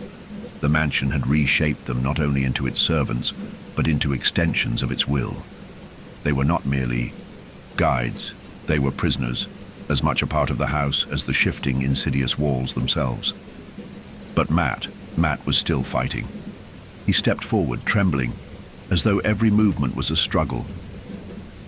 There's a way, he said slowly, but it's a gift, a hollow gift. You can't undo it. Eva didn't understand. What are you talking about? She asked, her voice trembling. A gift? What gift? The mansion, he said, his voice growing weaker. It offers you a way out. But it's not really out. It lets you leave. But you don't leave the way you came in. The mansion will change you. And you'll never be the same. You'll be part of it. Like us. Like me. His words sent a chill down Eva's spine. What he was describing was worse than anything she could have imagined. It wasn't freedom. It was a new form of captivity. You can't escape, Rachel said, from behind him. Her voice was hollow, a shell of the woman she had once been. Not really. You just become part of the mansion, a part of its endless hunger, its cycle. There's no real escape, only the gift of becoming like us. And that, Eva realized, was what the mansion truly wanted. It didn't want them to leave. It wanted them to stay, to become part of it, just as the architects had. It wanted them to accept the hollow gift, to surrender to the cycle. The mansion had become more than just a place. It had grown into something alive, something ancient and powerful. Eva could feel its presence in every creaking floorboard, every gust of wind that whispered through the walls. It was watching them, pulling at the edges of their minds, filling their thoughts with fear, with doubt. It was becoming harder and harder to tell where the mansion ended and they began. Eva's breath quickened as she stared at Matt, who now seemed like a shell of the man he once was. His eyes, vacant, distant, drifted toward her. Yet there was something in them now, something faintly human. He was fighting, But it was a losing battle. The mansion had broken him, just as it had broken Rachel, Claire, and James. They had all been twisted into something they never could have imagined, and now the mansion sought to do the same to Eva and her friends. "You can't leave, Eva," Matt's voice was soft, almost tender, but it was tinged with the same emptiness that filled his being. "There is no escape. Not really. You will either become part of it, or you will be lost forever." The words hung in the air, thick with inevitability. The mansion had made its choice, and now it wanted Eva, Luke, and Tom to make theirs. Eva recoiled, her mind racing. She didn't want to believe it. She couldn't. There had to be a way out. There had to be some part of the mansion that could be defeated, some crack in the foundation that would allow her to escape this nightmare. But the longer she stayed, the more she realized that the mansion was not just a place. It was a force, one that bent reality itself to its will. It didn't just trap people, it rewrote their very essence. The architects, who had once been human, had been slowly devoured by the mansion's hunger. They were no longer people. They were empty vessels, shadows of their former selves, and yet they were still bound to this place. The mansion had consumed them, transformed them, and now they were part of its insidious cycle, guides for the next set of victims, trapped in a twisted game they could never escape. Rachel, her face twisted in a permanent grimace, stepped forward, her movements stiff and jerky. "You don't understand," she whispered. "We thought we could fight it. We thought we could remember, but you can't fight it. It's too powerful." The others stood behind her, their eyes dull, their bodies rigid and unfeeling. Eva could see the struggle within them, the brief moments when their human selves pushed through the cracks, only to be swallowed up again by the mansion's insatiable hunger. They were trapped, not just in the mansion's walls, but within their own minds. Tom, who had been standing silently for most of the conversation, finally spoke. His voice was low, broken. "We didn't know what we were getting into," he muttered, his eyes wide with terror. "None of us did. We thought we could get out, but we were wrong. We can't fight it. You can't fight it." Eva felt her heart race. She wasn't sure if they were speaking the truth, or if they were simply too far gone to see the possibility of escape. But one thing was clear: the mansion's influence was powerful, and it would stop at nothing to consume them all. Eva turned away from the architects, her mind whirling. She had to think, she had to find a way out. Her instincts screamed at her to run, to break free, but every door she tried was locked. Every window she approached was sealed shut. There was no escape. The mansion was alive. It had grown, become something more than just wood and stone. It was a living, breathing entity, with its own desires, its own needs. It fed on the souls of those who entered, twisting their fates, breaking their minds, until they were nothing more than empty vessels. The architects had been the first victims, but now they were part of the mansion's insidious cycle. And what did the mansion want? From her, from Luke, from Tom? What did it want? As Eva paced the hallway, her mind spiraling, a thought crossed her, faint, almost imperceptible at first, but then it grew stronger. The mansion had made them architects. It had twisted them, reshaped them, but it had also given them something. A gift. It was a hollow gift, a gift that came with a price. And Eva realized then that the mansion wasn't just interested in trapping them. It wanted them to choose. It wanted them to give up their humanity, to become part of its endless cycle of hunger and consumption. Eva froze, her breath catching in her throat. She understood. The architects weren't just guides for the next group. They were a part of the mansion now. They had accepted the hollow gift. They had given in. But what about her? What about Luke and Tom? Would they be able to resist, or would they fall like the others? Eva turned back to the group. The silence was thick, oppressive, as if the mansion itself was holding its breath, waiting for them to make their move. "You can't stay here," Eva said, her voice trembling but determined. "We can't let it take us. We can't give in like you did." Rachel's eyes narrowed. "You don't get it, do you? You think you can fight it. You can't.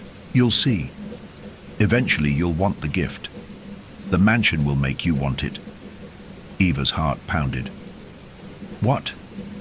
Do you mean we'll want it?" "You'll see. It will come for you in the end," Rachel whispered. "And when it does, you'll wish you'd taken the gift." A chill ran down Eva's spine. The mansion didn't just feed on fear, it fed on desire too. It didn't just trap its victims. It broke them, reshaping them into willing participants in its endless cycle. But Eva wasn't ready to give in. She wasn't ready to accept the hollow gift. She turned to Luke and Tom, who were standing behind her.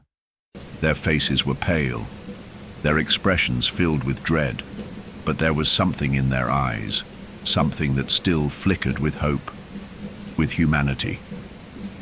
"We can fight," she said, her voice fierce. "We have to. We can't let it win."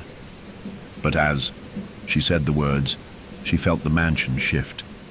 The walls groaned, and the temperature in the room dropped. The mansion was reacting. Its hunger was awakening, its tendrils stretching out to claim them. Eva's heart raced. The time for making decisions was running out. The mansion had given them a choice, but it was no real choice at all. It wasn't about escaping. It was about surrendering. The air in the mansion had become thick, as if it were filled with some unseen fog, each breath Eva took growing heavier than the last. It was harder to think clearly now. The mansion was trying to warp her mind, pulling her thoughts into places they didn't belong. Everywhere she looked, the shadows seemed to move, to shift, their edges growing sharp and jagged. The house had become more than just a prison. It was now a living, breathing entity that sought to devour everything within it. Eva shook her head, trying to clear the fog from her mind. She could feel the weight of her thoughts pressing against her, as if the mansion were physically reaching into her consciousness, tugging at her memories, her fears. She couldn't let it take her, couldn't let it consume her the way it had consumed the architects.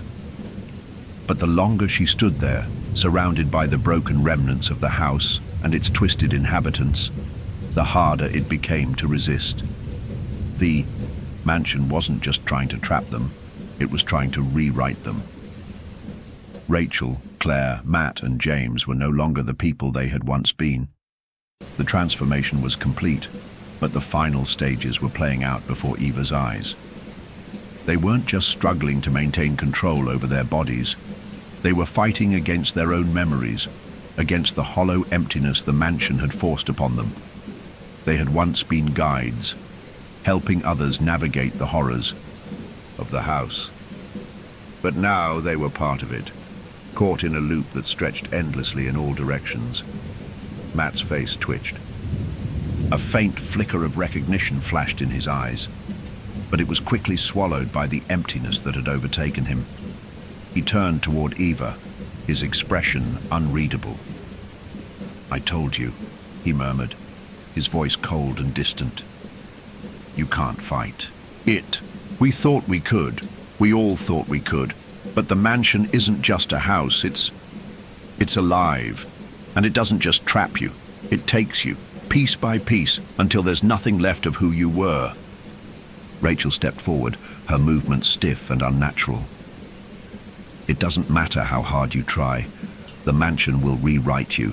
It will take everything that makes you who you are, and it will make you belong to it. And once you belong, once you give in, there's no going back." Eva could see the pain in their eyes, the regret, the fear. But it was too late for them. They had already made their choice. They had already given in. Eva felt herself begin to lose track of time. It was like the house was slipping between moments, between realities. The world around her felt like it was on the verge of unraveling. The floor beneath her feet felt unsteady, as though the very foundation of the mansion was shifting, becoming something else. Luke gripped her arm, his face pale and desperate. "Eva, we can't stay here," he whispered, his voice trembling. I can't. I'm starting to feel it. It's like the mansion's pulling at me." Eva's heart lurched. She could feel it too. The mansion's influence was no longer just in their surroundings. It was in them. It was in their minds, their hearts, their very souls. The mansion was inside them now, whispering in their ears, making them question everything. The walls, which had once seemed so solid, now pulsed and shifted. The windows blurred into nothingness, and the hallways seemed to stretch endlessly, as if the house itself had become an infinite loop. The reality around them was starting to bend and break, and Eva could feel her own sense of self slipping away. It was happening. The mansion was breaking them down piece by piece, eroding their wills until only the mansion's will remained. Eva closed her eyes, trying to block out the madness around her. It was getting harder to think, harder to hold on to any sense of who she was. Her heart pounded in her chest as the whispering voices of the architects filled her ears, their words mingling with the strange humming sound that filled the air. "The gift," Rachel's voice echoed in the distance. "It's the only way out. It's the only way to stop the mansion from taking you." Eva's stomach twisted. The hollow gift. It was the mansion's ultimate weapon, a gift that took more than it gave. A gift that transformed you into something that was no longer human. But maybe it was the only way to survive. Eva could feel herself being drawn toward the architects, toward the emptiness in their eyes. She could feel the mansion's pull growing stronger, its whispers becoming louder, more insistent. They had already chosen, hadn't they? They had already accepted the hollow gift, had already become part of the mansion. They were no longer people. They were vessels of the house's will. The question that echoed in her mind was terrifying. Would she be able to hold on to herself? Or would she too be swallowed by the mansion's hunger? Eva turned to Luke and Tom, her eyes wide with panic. We can't give in," she gasped, her voice trembling. "We can't accept it. We have to fight." Tom's face was pale, his expression filled with an overwhelming sense of dread. "I don't know if I can," he whispered, his voice shaky. "I don't know if I can fight it anymore. It's everywhere. It's inside me. It's changing me." Luke's hands trembled at his sides. "We have to keep going," he said, his voice strained. "We have to try. We can't give in." But even as he spoke, Eva could see the doubt in his eyes. She could see the cracks in his resolve.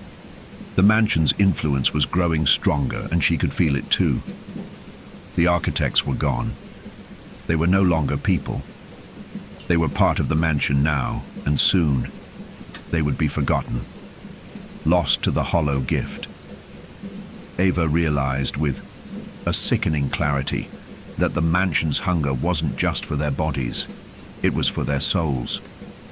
The walls shifted again, this time faster, more violently. Eva stumbled back, her hand reaching for Luke's.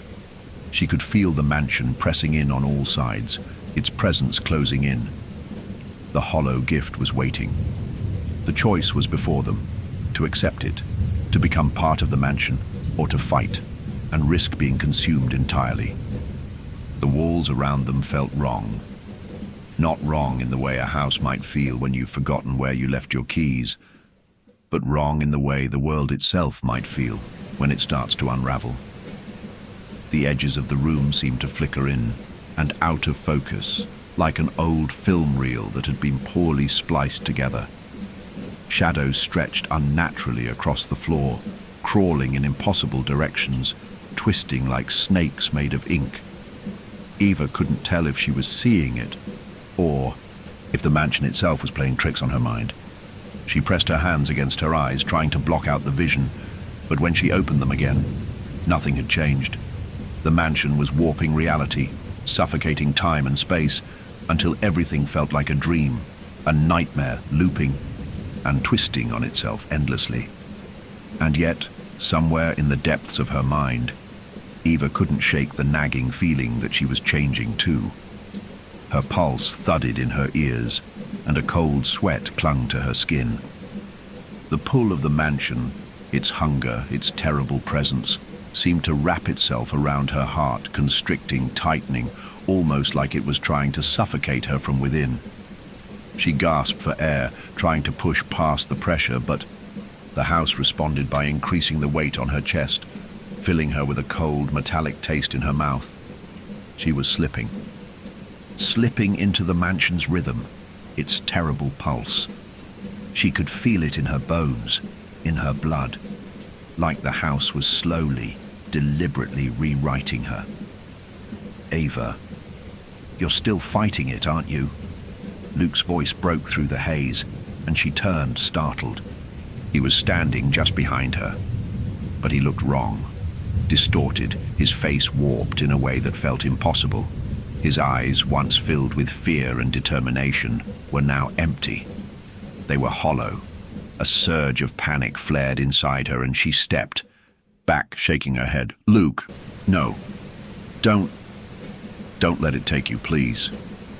His smile, if you could even call it that, was a twisted reflection of the man she had known. It's already too late, Ava. We're all inside it now. Eva couldn't breathe. It was all becoming too much. She was starting to lose track of where the mansion ended, and she began. She could feel it, like a spider crawling up her spine, its legs digging into her flesh. Tom stood behind Luke, his body twitching in unnatural, jerky movements.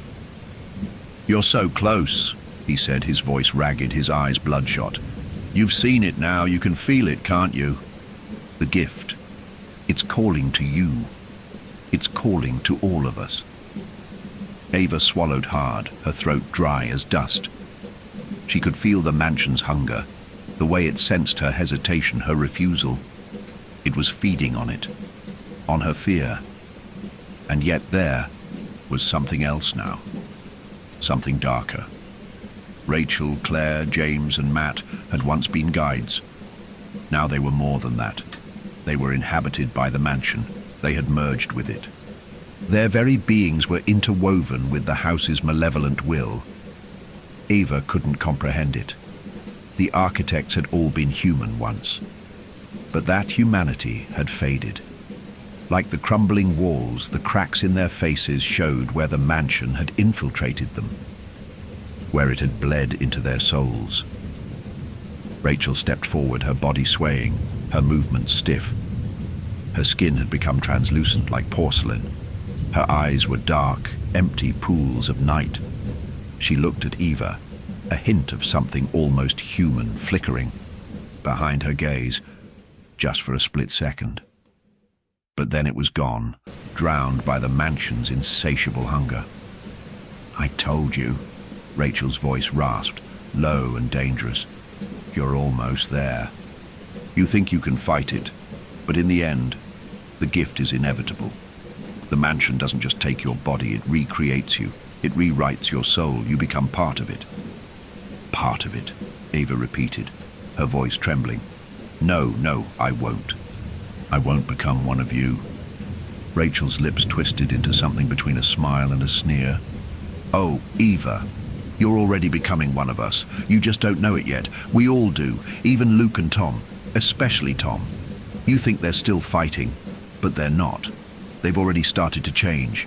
It's in their eyes, their souls, just like it's in yours." Eva turned, her chest tight with panic. She looked at Luke and Tom. They seemed so far away, yet so close, like they were standing in two worlds at once. Was Rachel right? Had they already given in? Were they already changing, becoming something else? "You will give in, Ava," Rachel continued, her voice laced with dark satisfaction. "You'll see it in your reflection. You'll hear it in your thoughts. The mansion is you now, and you will want it. Because when the mansion rewrites you, it makes you whole again. It makes you belong. A dark laugh bubbled from Rachel's throat. It wasn't her laugh. It was the laugh of the mansion itself, and it was echoing, humming in Eva's mind. Eva tried to steady her breath, but it felt impossible. Time was slipping away from her. It wasn't just the feeling of being trapped in an endless loop. It was as if the very concept of time had been fractured, like time itself had been broken, splintered into pieces. She looked around, her mind struggling to comprehend what she was seeing. The walls were moving, pulsing with some kind of ancient rhythm. The floor beneath her feet cracked, and the ceiling above them seemed to stretch and contract, as though it were breathing. But it wasn't just the house that was warping. The air itself had become distorted, blurry, like a heat wave rising from the pavement. Moments seemed to stretch into eternity, and then snap back, compressed into fractions of a second. Eva blinked, and suddenly hours had passed. She blinked again, and it was the same moment, frozen in place. The mansion was bleeding time. The ticking of a clock she had never heard rang out from the corners of her mind. The clock had no hands, no numbers, but its relentless tick-tock echoed in the cavernous space of her skull. The mansion was beyond time, and it was starting to swallow her whole. "Please," Eva whispered to herself. "Please, I have to hold on." But even as she whispered those words, something in her mind was beginning to slip.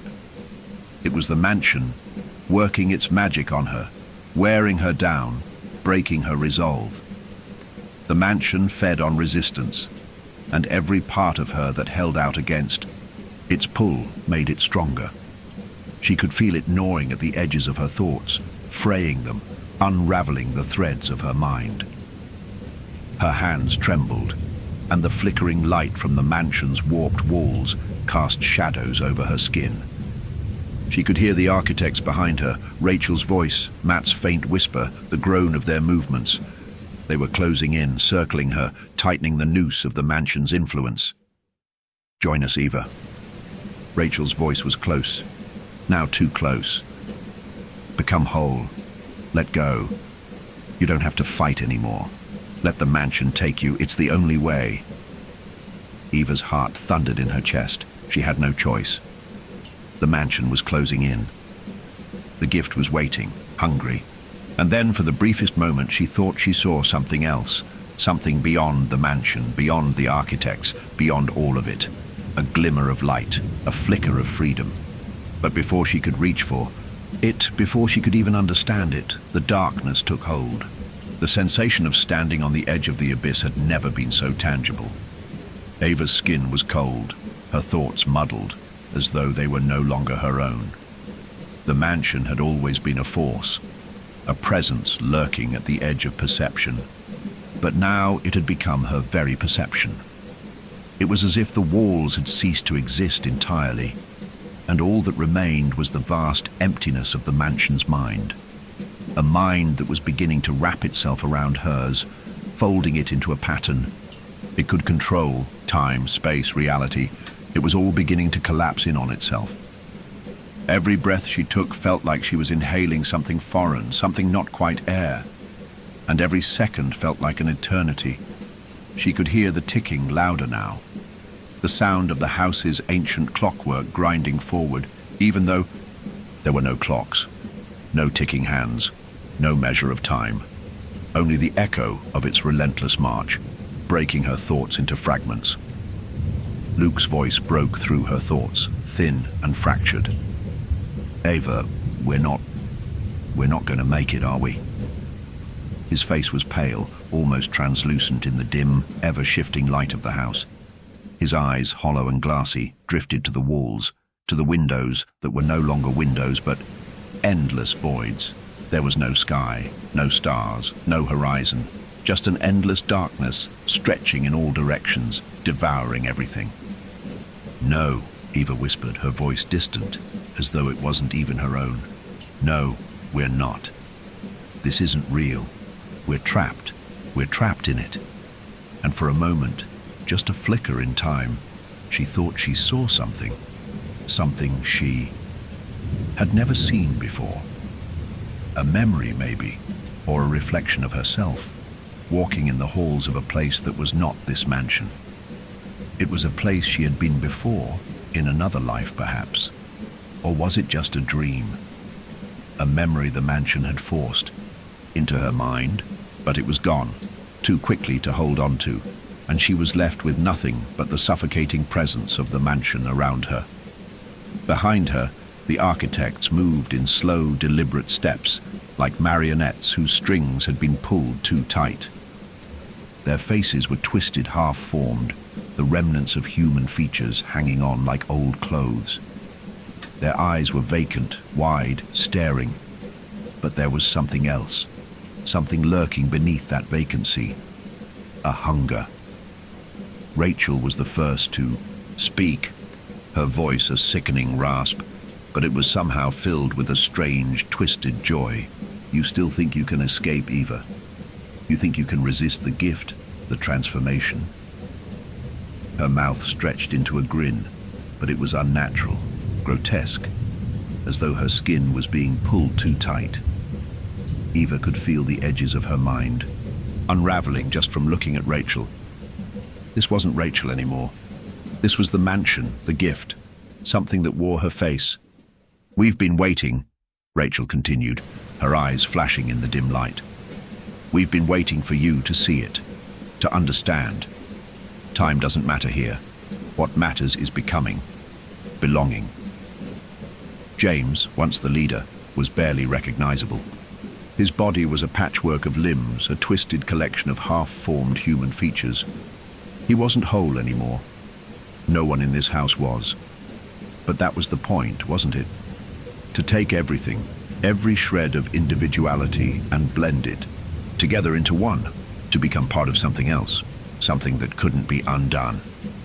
Matt's form flickered between shapes, his face constantly shifting, distorting into impossible angles, and then smoothing back into a semblance of himself.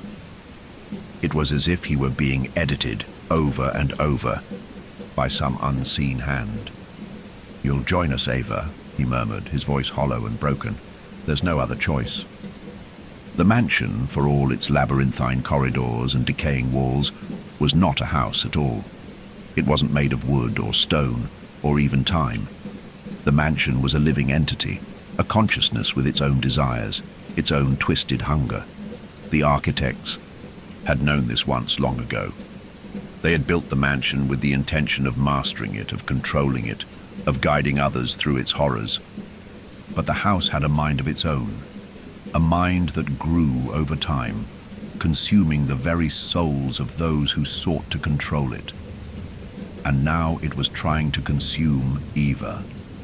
Eva could feel the mansion's pulse beneath her feet, in the walls, in her own chest. The air was thick with it, pressing down on her. It whispered, not with words, but with the absence of words, an emptiness that tugged at her very sense of self. The mansion didn't need her body. It didn't need her soul. It needed her to stop fighting. It needed her to surrender. The mansion was an entity that existed outside of time, outside of space. It was time. It was reality. It made no distinction between living and dead, between human and monster. To the mansion, there was no difference, and now it was offering Eva the same hollow gift it had given to the architects, to become whole, to become part of the mansion, to stop resisting. The choice was clear: give in, and the mansion would rewrite her, become part of it, or resist and be consumed entirely. The mansion's gift was both a curse and a promise of release, a promise of peace, a promise to take away the pain of existence. But there was a price so high it could never be repaid. The mansion would erase every memory, every shred of who she had been. It would strip her down to nothing until she was a vessel, empty, hollow, and then it would fill her with its own essence, make her part of its infinite, ever-hungry soul. Eva could feel it now, crawling under her skin. The mansion's presence, suffocating, all-encompassing. It was trying to make her forget herself, trying to make her want the gift. But she had fought this far, hadn't she? She had fought through the horrors of the mansion, through the architect's transformations, through the warping of time and space. She couldn't give in now, not when she was so close. But could she even trust her own thoughts anymore? She looked at Luke and Tom. They had once been her friends, her companions in this madness. But they were slipping away. She could see it in their eyes, dark, empty, vacant. They were already changing. They were becoming part of the house, just as the architects had. Their resistance was fading. It had been all for nothing. Eva, Luke's voice was barely a whisper. "Come with us. Come home." He reached out to her, but his hand was no longer the hand of the person she had known. It was something else. A thing made of shadow. A thing that was no longer human. Eva stepped back, shaking her head. She wasn't ready to give up. Not yet. She couldn't. But the mansion's grip was tightening. Slowly but surely, it was pulling her in. Her thoughts, once clear, now felt like they were floating in a dark, endless sea.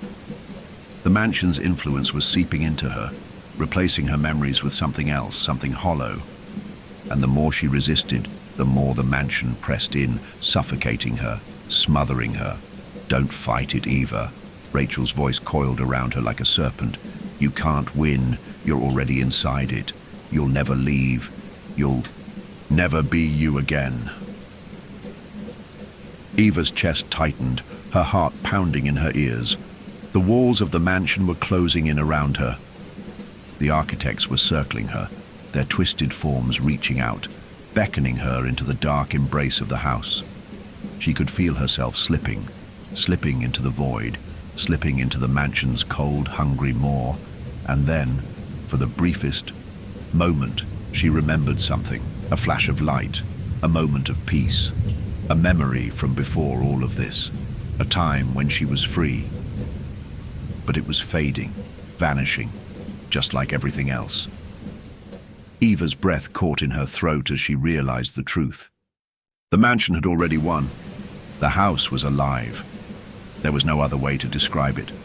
Its pulse reverberated through the air, a heavy, oppressive beat that suffocated everything in its wake. Eva's thoughts were a blur, and her vision was fractured, like looking through a shattered mirror. She could no longer distinguish the walls from her mind, nor could she separate the voices of the architects from the whispers in her own head. And the walls, oh, the walls. They were alive in a way she had never imagined possible. The house no longer felt like something she was trapped in. It was something that had swallowed her whole. The floor beneath her feet seemed to breathe, inhaling and exhaling with her, as if the very structure of the mansion was drawing her into its hungry maw. She had to get out. She had to get away from this place. But where could she go? Time, like everything else, had fractured. It had shattered into endless moments, each one slipping away before she could catch hold of it. The past was no longer real. The future was a blurred abstraction, and even the present felt like it was slipping between her fingers. "Ava!" Luke's voice cut through the fog of her mind, distant, yet painfully clear. She turned toward him. He was standing just a few steps away, his face slack, his eyes clouded and distant, as though he were no longer entirely himself. Yet, there was something in his expression, something broken, that Ava had never seen before. It wasn't fear, not anymore. It was something worse. It was the kind of emptiness that came when you realized you had lost everything, but were too far, gone to care. "Luke," Eva's voice trembled. "Please come back. I don't know what's happening to us. You're not yourself anymore." But he only stared at her, that vacant smile stretching unnaturally across his face. Ava, it's already too late. We're already inside the house. We're already part of it. His words cut deep, and a strange, bitter cold swept through her chest. For a fleeting moment, the house seemed to laugh, not audibly, but in the way its pulse quickened, as though it were savoring her desperation, her fear. Eva clenched her fists, willing herself to hold on to whatever tiny sliver of herself remained. She couldn't give in. Not yet. The mansion was trying to erase her, to replace her with something hollow, something other. But even now, deep inside the suffocating darkness, she could feel a flicker of resistance. It was small, infinitesimal even, but it was there, a spark. A defiance she would not go down without a fight. Behind her she heard a soft, unsettling sound, like the rustle of dry leaves or the shifting of bones. She turned quickly, her heart leaping into her throat. Tom. His body was twitching in strange, jagged movements, as if his very form was being pulled in different directions by invisible strings. His skin had begun to take on a sickly pallor, stretching tight over his bones as though he were being drained, hollowed out from the inside. His once familiar face was now a mask, a broken mask, with too many eyes and too many mouths. He met her gaze, and for a moment she thought she saw something like recognition in his eyes, something like the Tom she knew. But then it faded, replaced by the same vacant, detached stare she had seen in the others. "Eva," he rasped, his voice distorted, as if it were coming from a great distance. Don't fight it. It's all we have left.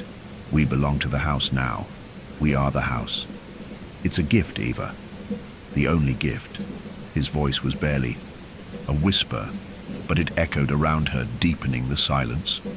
His words hung in the air like smoke, suffocating her with the idea that maybe, just maybe, he was right. The mansion had already swallowed them whole. She could feel it, couldn't she? But no, she wouldn't give in. Not yet.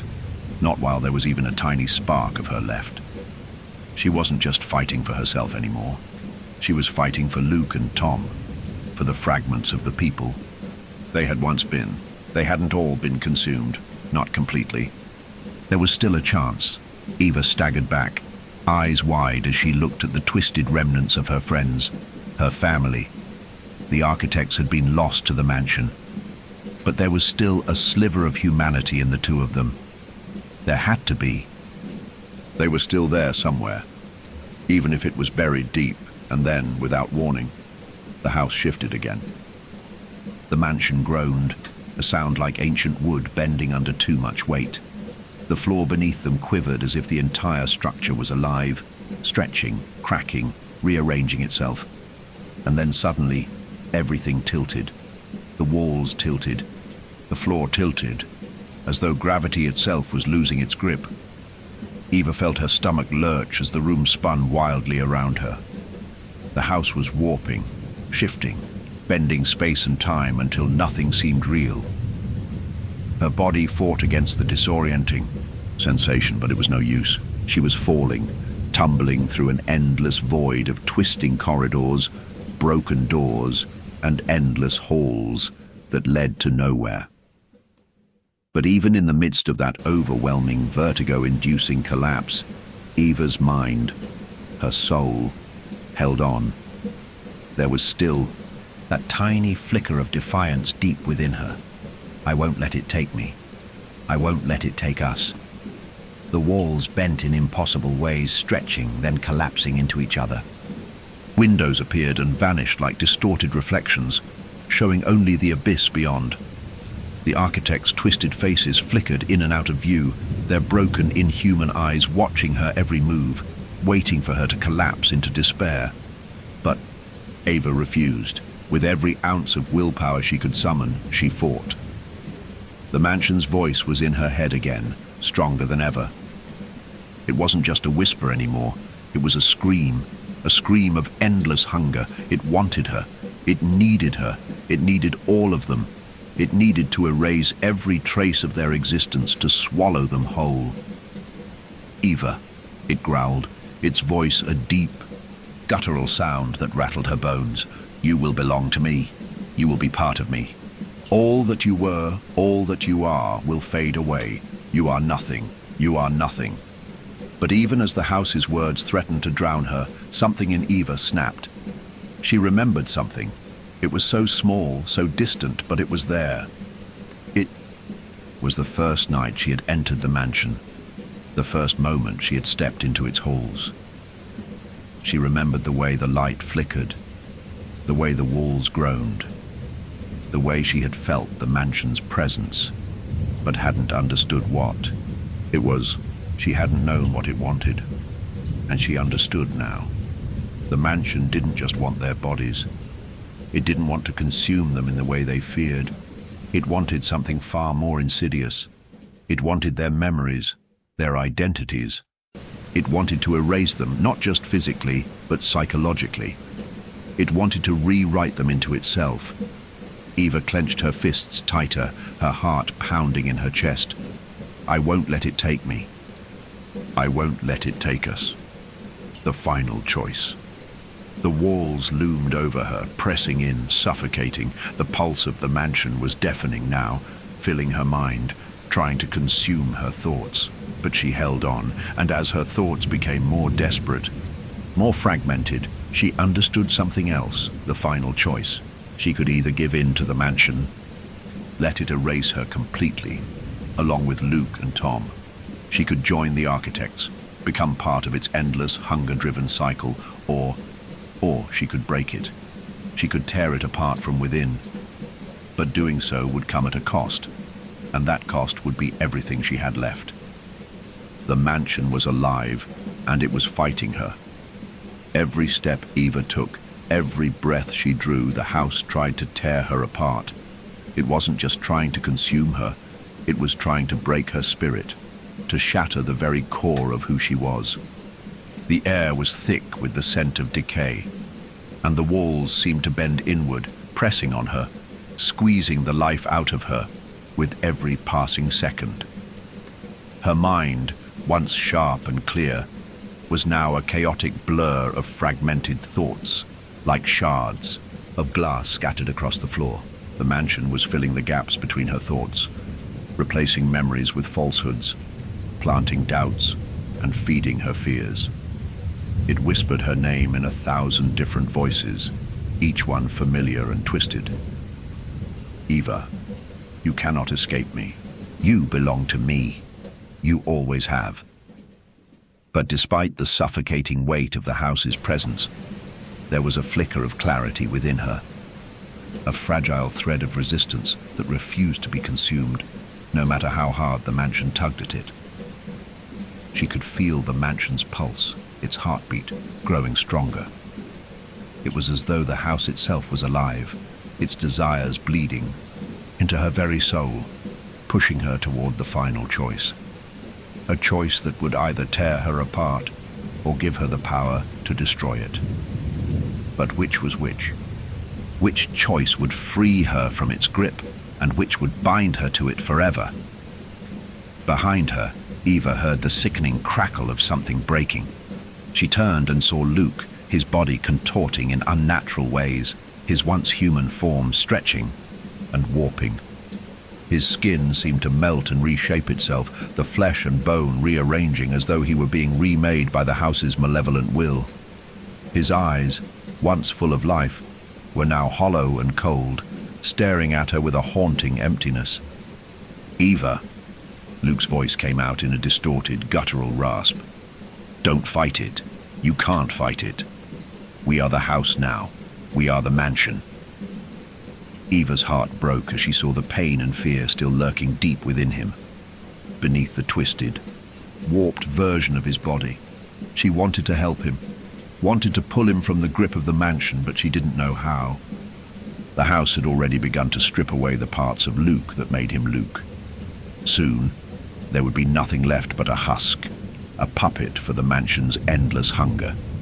And then, she turned to Tom. He was standing still, his eyes wide, fixed on the same emptiness that had overtaken Luke. His body was stiff, rigid, The transformation had taken him in a different direction. His body was becoming more ethereal, translucent, as though his form was dissolving into the air around him. His edges were fading, as if he were becoming part of the walls themselves. The last remnants of his human self were slipping away, fading like smoke into the dark void that surrounded them. "Ava," Tom whispered, his voice distant, lost. "There is no escape. It's inside us. It's always been inside us. The house has always been waiting. We've always been waiting." Ava shook her head, refusing to listen to the words. The mansion was speaking through them. The house was manipulating them. It was trying to make her believe that there was no hope, that the transformation was inevitable, that they were all already lost. But she couldn't give in. The mansion's pulse was louder now, like a drumbeat in her head, drowning out everything else. She felt the weight of it pressing on her chest, on her mind, threatening to crush her completely. But still, that tiny spark of resistance remained. She could feel it deep inside her, a fragment of herself that refused to be consumed. She knew what she had to do. She had to break free, had to sever the link between herself and the mansion. The house had given her a choice, but the cost was steep.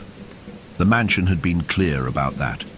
She could either accept the mansion's gift, let herself be consumed, let her body and soul become part of its infinite hunger, or she could tear the mansion apart, shatter its very foundation and destroy it.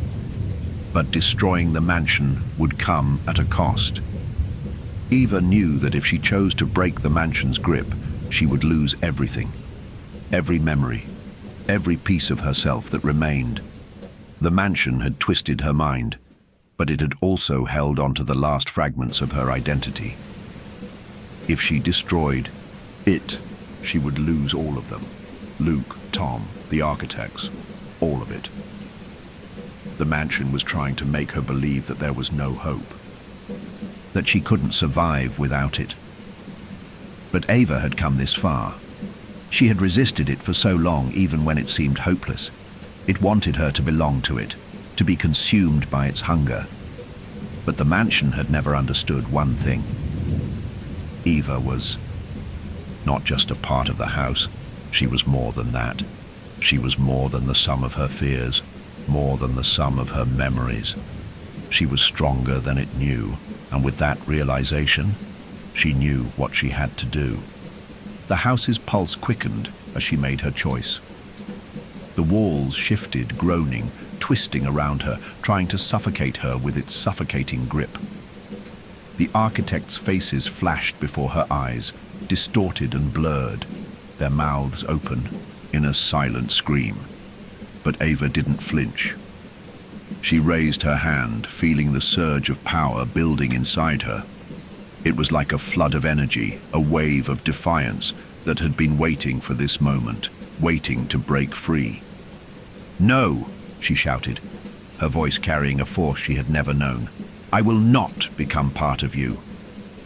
The mansion recoiled, its walls trembling, its pulse faltering. For the first time since she had entered its cursed halls, it feared her. The mansion had always been in control, always been the one to twist time, space, and minds. But now Eva was the one pulling the strings. She was the one rewriting the rules, and with a final guttural cry, she unleashed the force within her. The mansion trembled, its walls cracking, splintering, as though they were being torn apart by an invisible force. The very foundation of the house seemed to buckle and shudder, collapsing inward. Time itself seemed to buckle under the weight of her will. The walls began to twist, the ceiling sagging and warping as though reality itself were being unraveled. Eva's body shook as she poured every ounce of strength into the destruction. Her vision blurred, her thoughts fragmented, but she kept pushing, fighting back against the mansion's all-consuming grip. And then, with a deafening roar, the house exploded. A burst of energy that tore through the air, shattering the walls, crumbling the floors and disintegrating the mansion's oppressive presence. Eva collapsed to her knees, gasping for air, her body trembling with exhaustion. The mansion was gone. The architects, the transformation, all of it was gone. For a moment, there was nothing. Silence, an eerie stillness that felt as though time itself had stopped. Slowly, cautiously, Eva looked around. She was no longer in the mansion. She was standing on solid ground under an open sky. The stars were bright above her and the air was crisp and clean. The weight that had pressed down on her for so long, the weight of the mansion, was gone. But what of Luke? What of Tom? She looked around frantically, but there was no sign of them. They were gone. The mansion had consumed them long ago, and Eva knew that there was no bringing them back. They had been lost in the mansion's endless hunger. Eva stood in the open field, breathing in the fresh air, knowing that she had destroyed the mansion, but at a terrible cost. It was over. The house was gone. But so was everything else. She had destroyed the mansion. But had she saved herself? The world was silent. It was as though the fabric of time itself had been torn, leaving only a stillness that pressed against Eva's ears, drowning out the world around her. The stars above were brighter than she had ever seen them. So clear, so sharp, that it felt as though she were staring into a different universe entirely. There was no noise, no hum of life, only the breeze that lightly brushed her skin, cool but strangely gentle. But even in that silence, something felt wrong. Eva stood alone in the center of an endless field. It stretched in every direction, wide, open and empty. There were no trees, no hills, no horizon. It was as if she was standing at the edge of a dream, suspended in some strange, in-between place. Time no longer felt real here. Her chest tightened as she slowly turned around, searching for something, anything that could confirm her place in this strange, disorienting new reality. But there was nothing. The mansion was gone. That much was undeniable. The crushing weight of its presence, the walls that had whispered to her, the architects that had twisted her mind, was no longer there. She had fought against it, destroyed it, and freed herself. Yet, despite the silence, despite the absence of the mansion's oppressive grip, Eva still felt lost.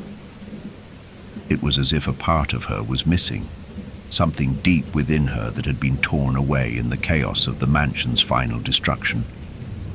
For a moment she considered that perhaps the mansion had never truly been a place. Maybe it had been a reflection of her own fractured mind, a mirror of her deepest fears and regrets. But if that were true, why did it feel so real? Why did she feel as if the house had been far more than a physical structure, something that had lived inside her all along? Eva's hands trembled as she reached for the ground beneath her feet. The grass was soft, almost too soft, too perfect, and the soil, warm beneath her fingertips, had the strange texture of something that could never be touched again. Is this it? She whispered into the void. Am I truly free? The question hung in the air, unanswered, as she stood in the center of that endless field. Her breath caught in her throat as a new sensation crept through her. A cold, creeping sensation that wasn't physical but psychological, a deep and unsettling feeling that something was watching her. Her heart began to race. The cold grew stronger, more insistent, as though it were coming from within her own mind. The silence was too deep now, too absolute. It felt like she was alone in a universe that had forgotten how to exist. Her thoughts spiraled. The mansion had been destroyed, she thought. But if it was gone, then why did she still feel its presence? Why did she still hear its whispers in the back of her mind, urging her to return, to remember? The ground beneath her began to shift, and a slow crack spread through the earth like the opening of a door that had been sealed for too long. Her breath hitched, and she took a step back, and then she saw it.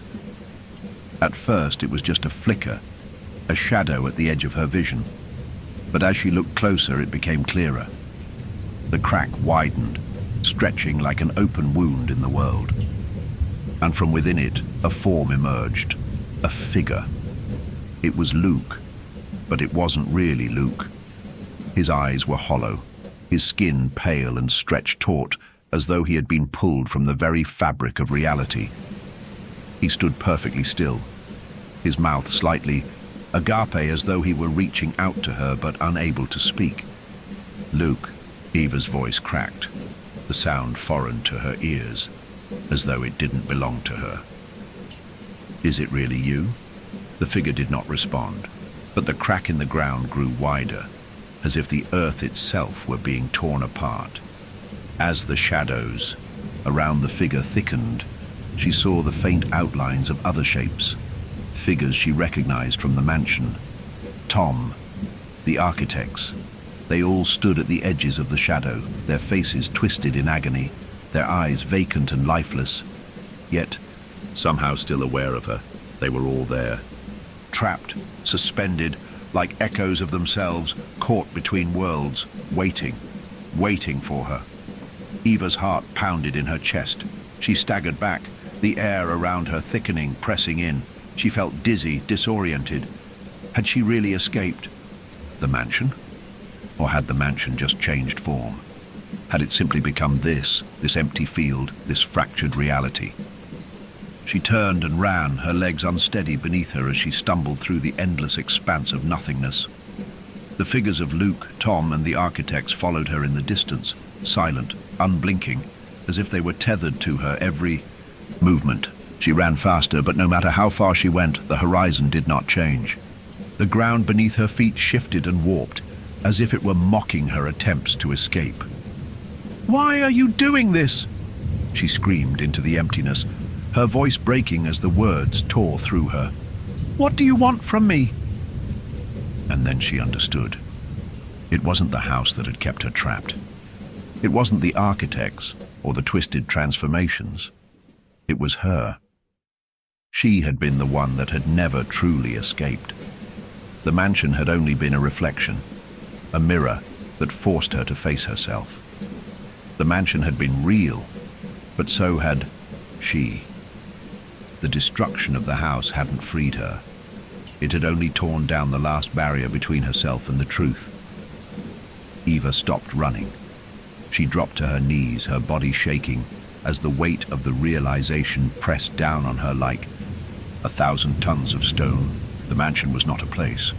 It was a part of her, a manifestation of her own buried fears, regrets, and desires, and the destruction of the mansion hadn't set her free. It had only severed the last remaining thread of her identity. The world around her began to fragment. The figures of Luke, Tom, and the architects were fading, their shapes blurring into the darkness. The crack in the earth widened, revealing a vast, yawning abyss beneath her feet. And in that final moment, as the ground beneath her began to crumble, Eva understood. The mansion had never truly been her prison. The prison was her own mind. The abyss began to swallow everything. Eva looked into the darkness. It wasn't the end.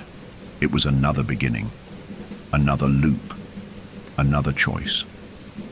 She could surrender to the void and let herself be consumed, lost forever in the abyss of her own mind, or she could confront it, and this time, really free herself. The final choice was not whether to escape.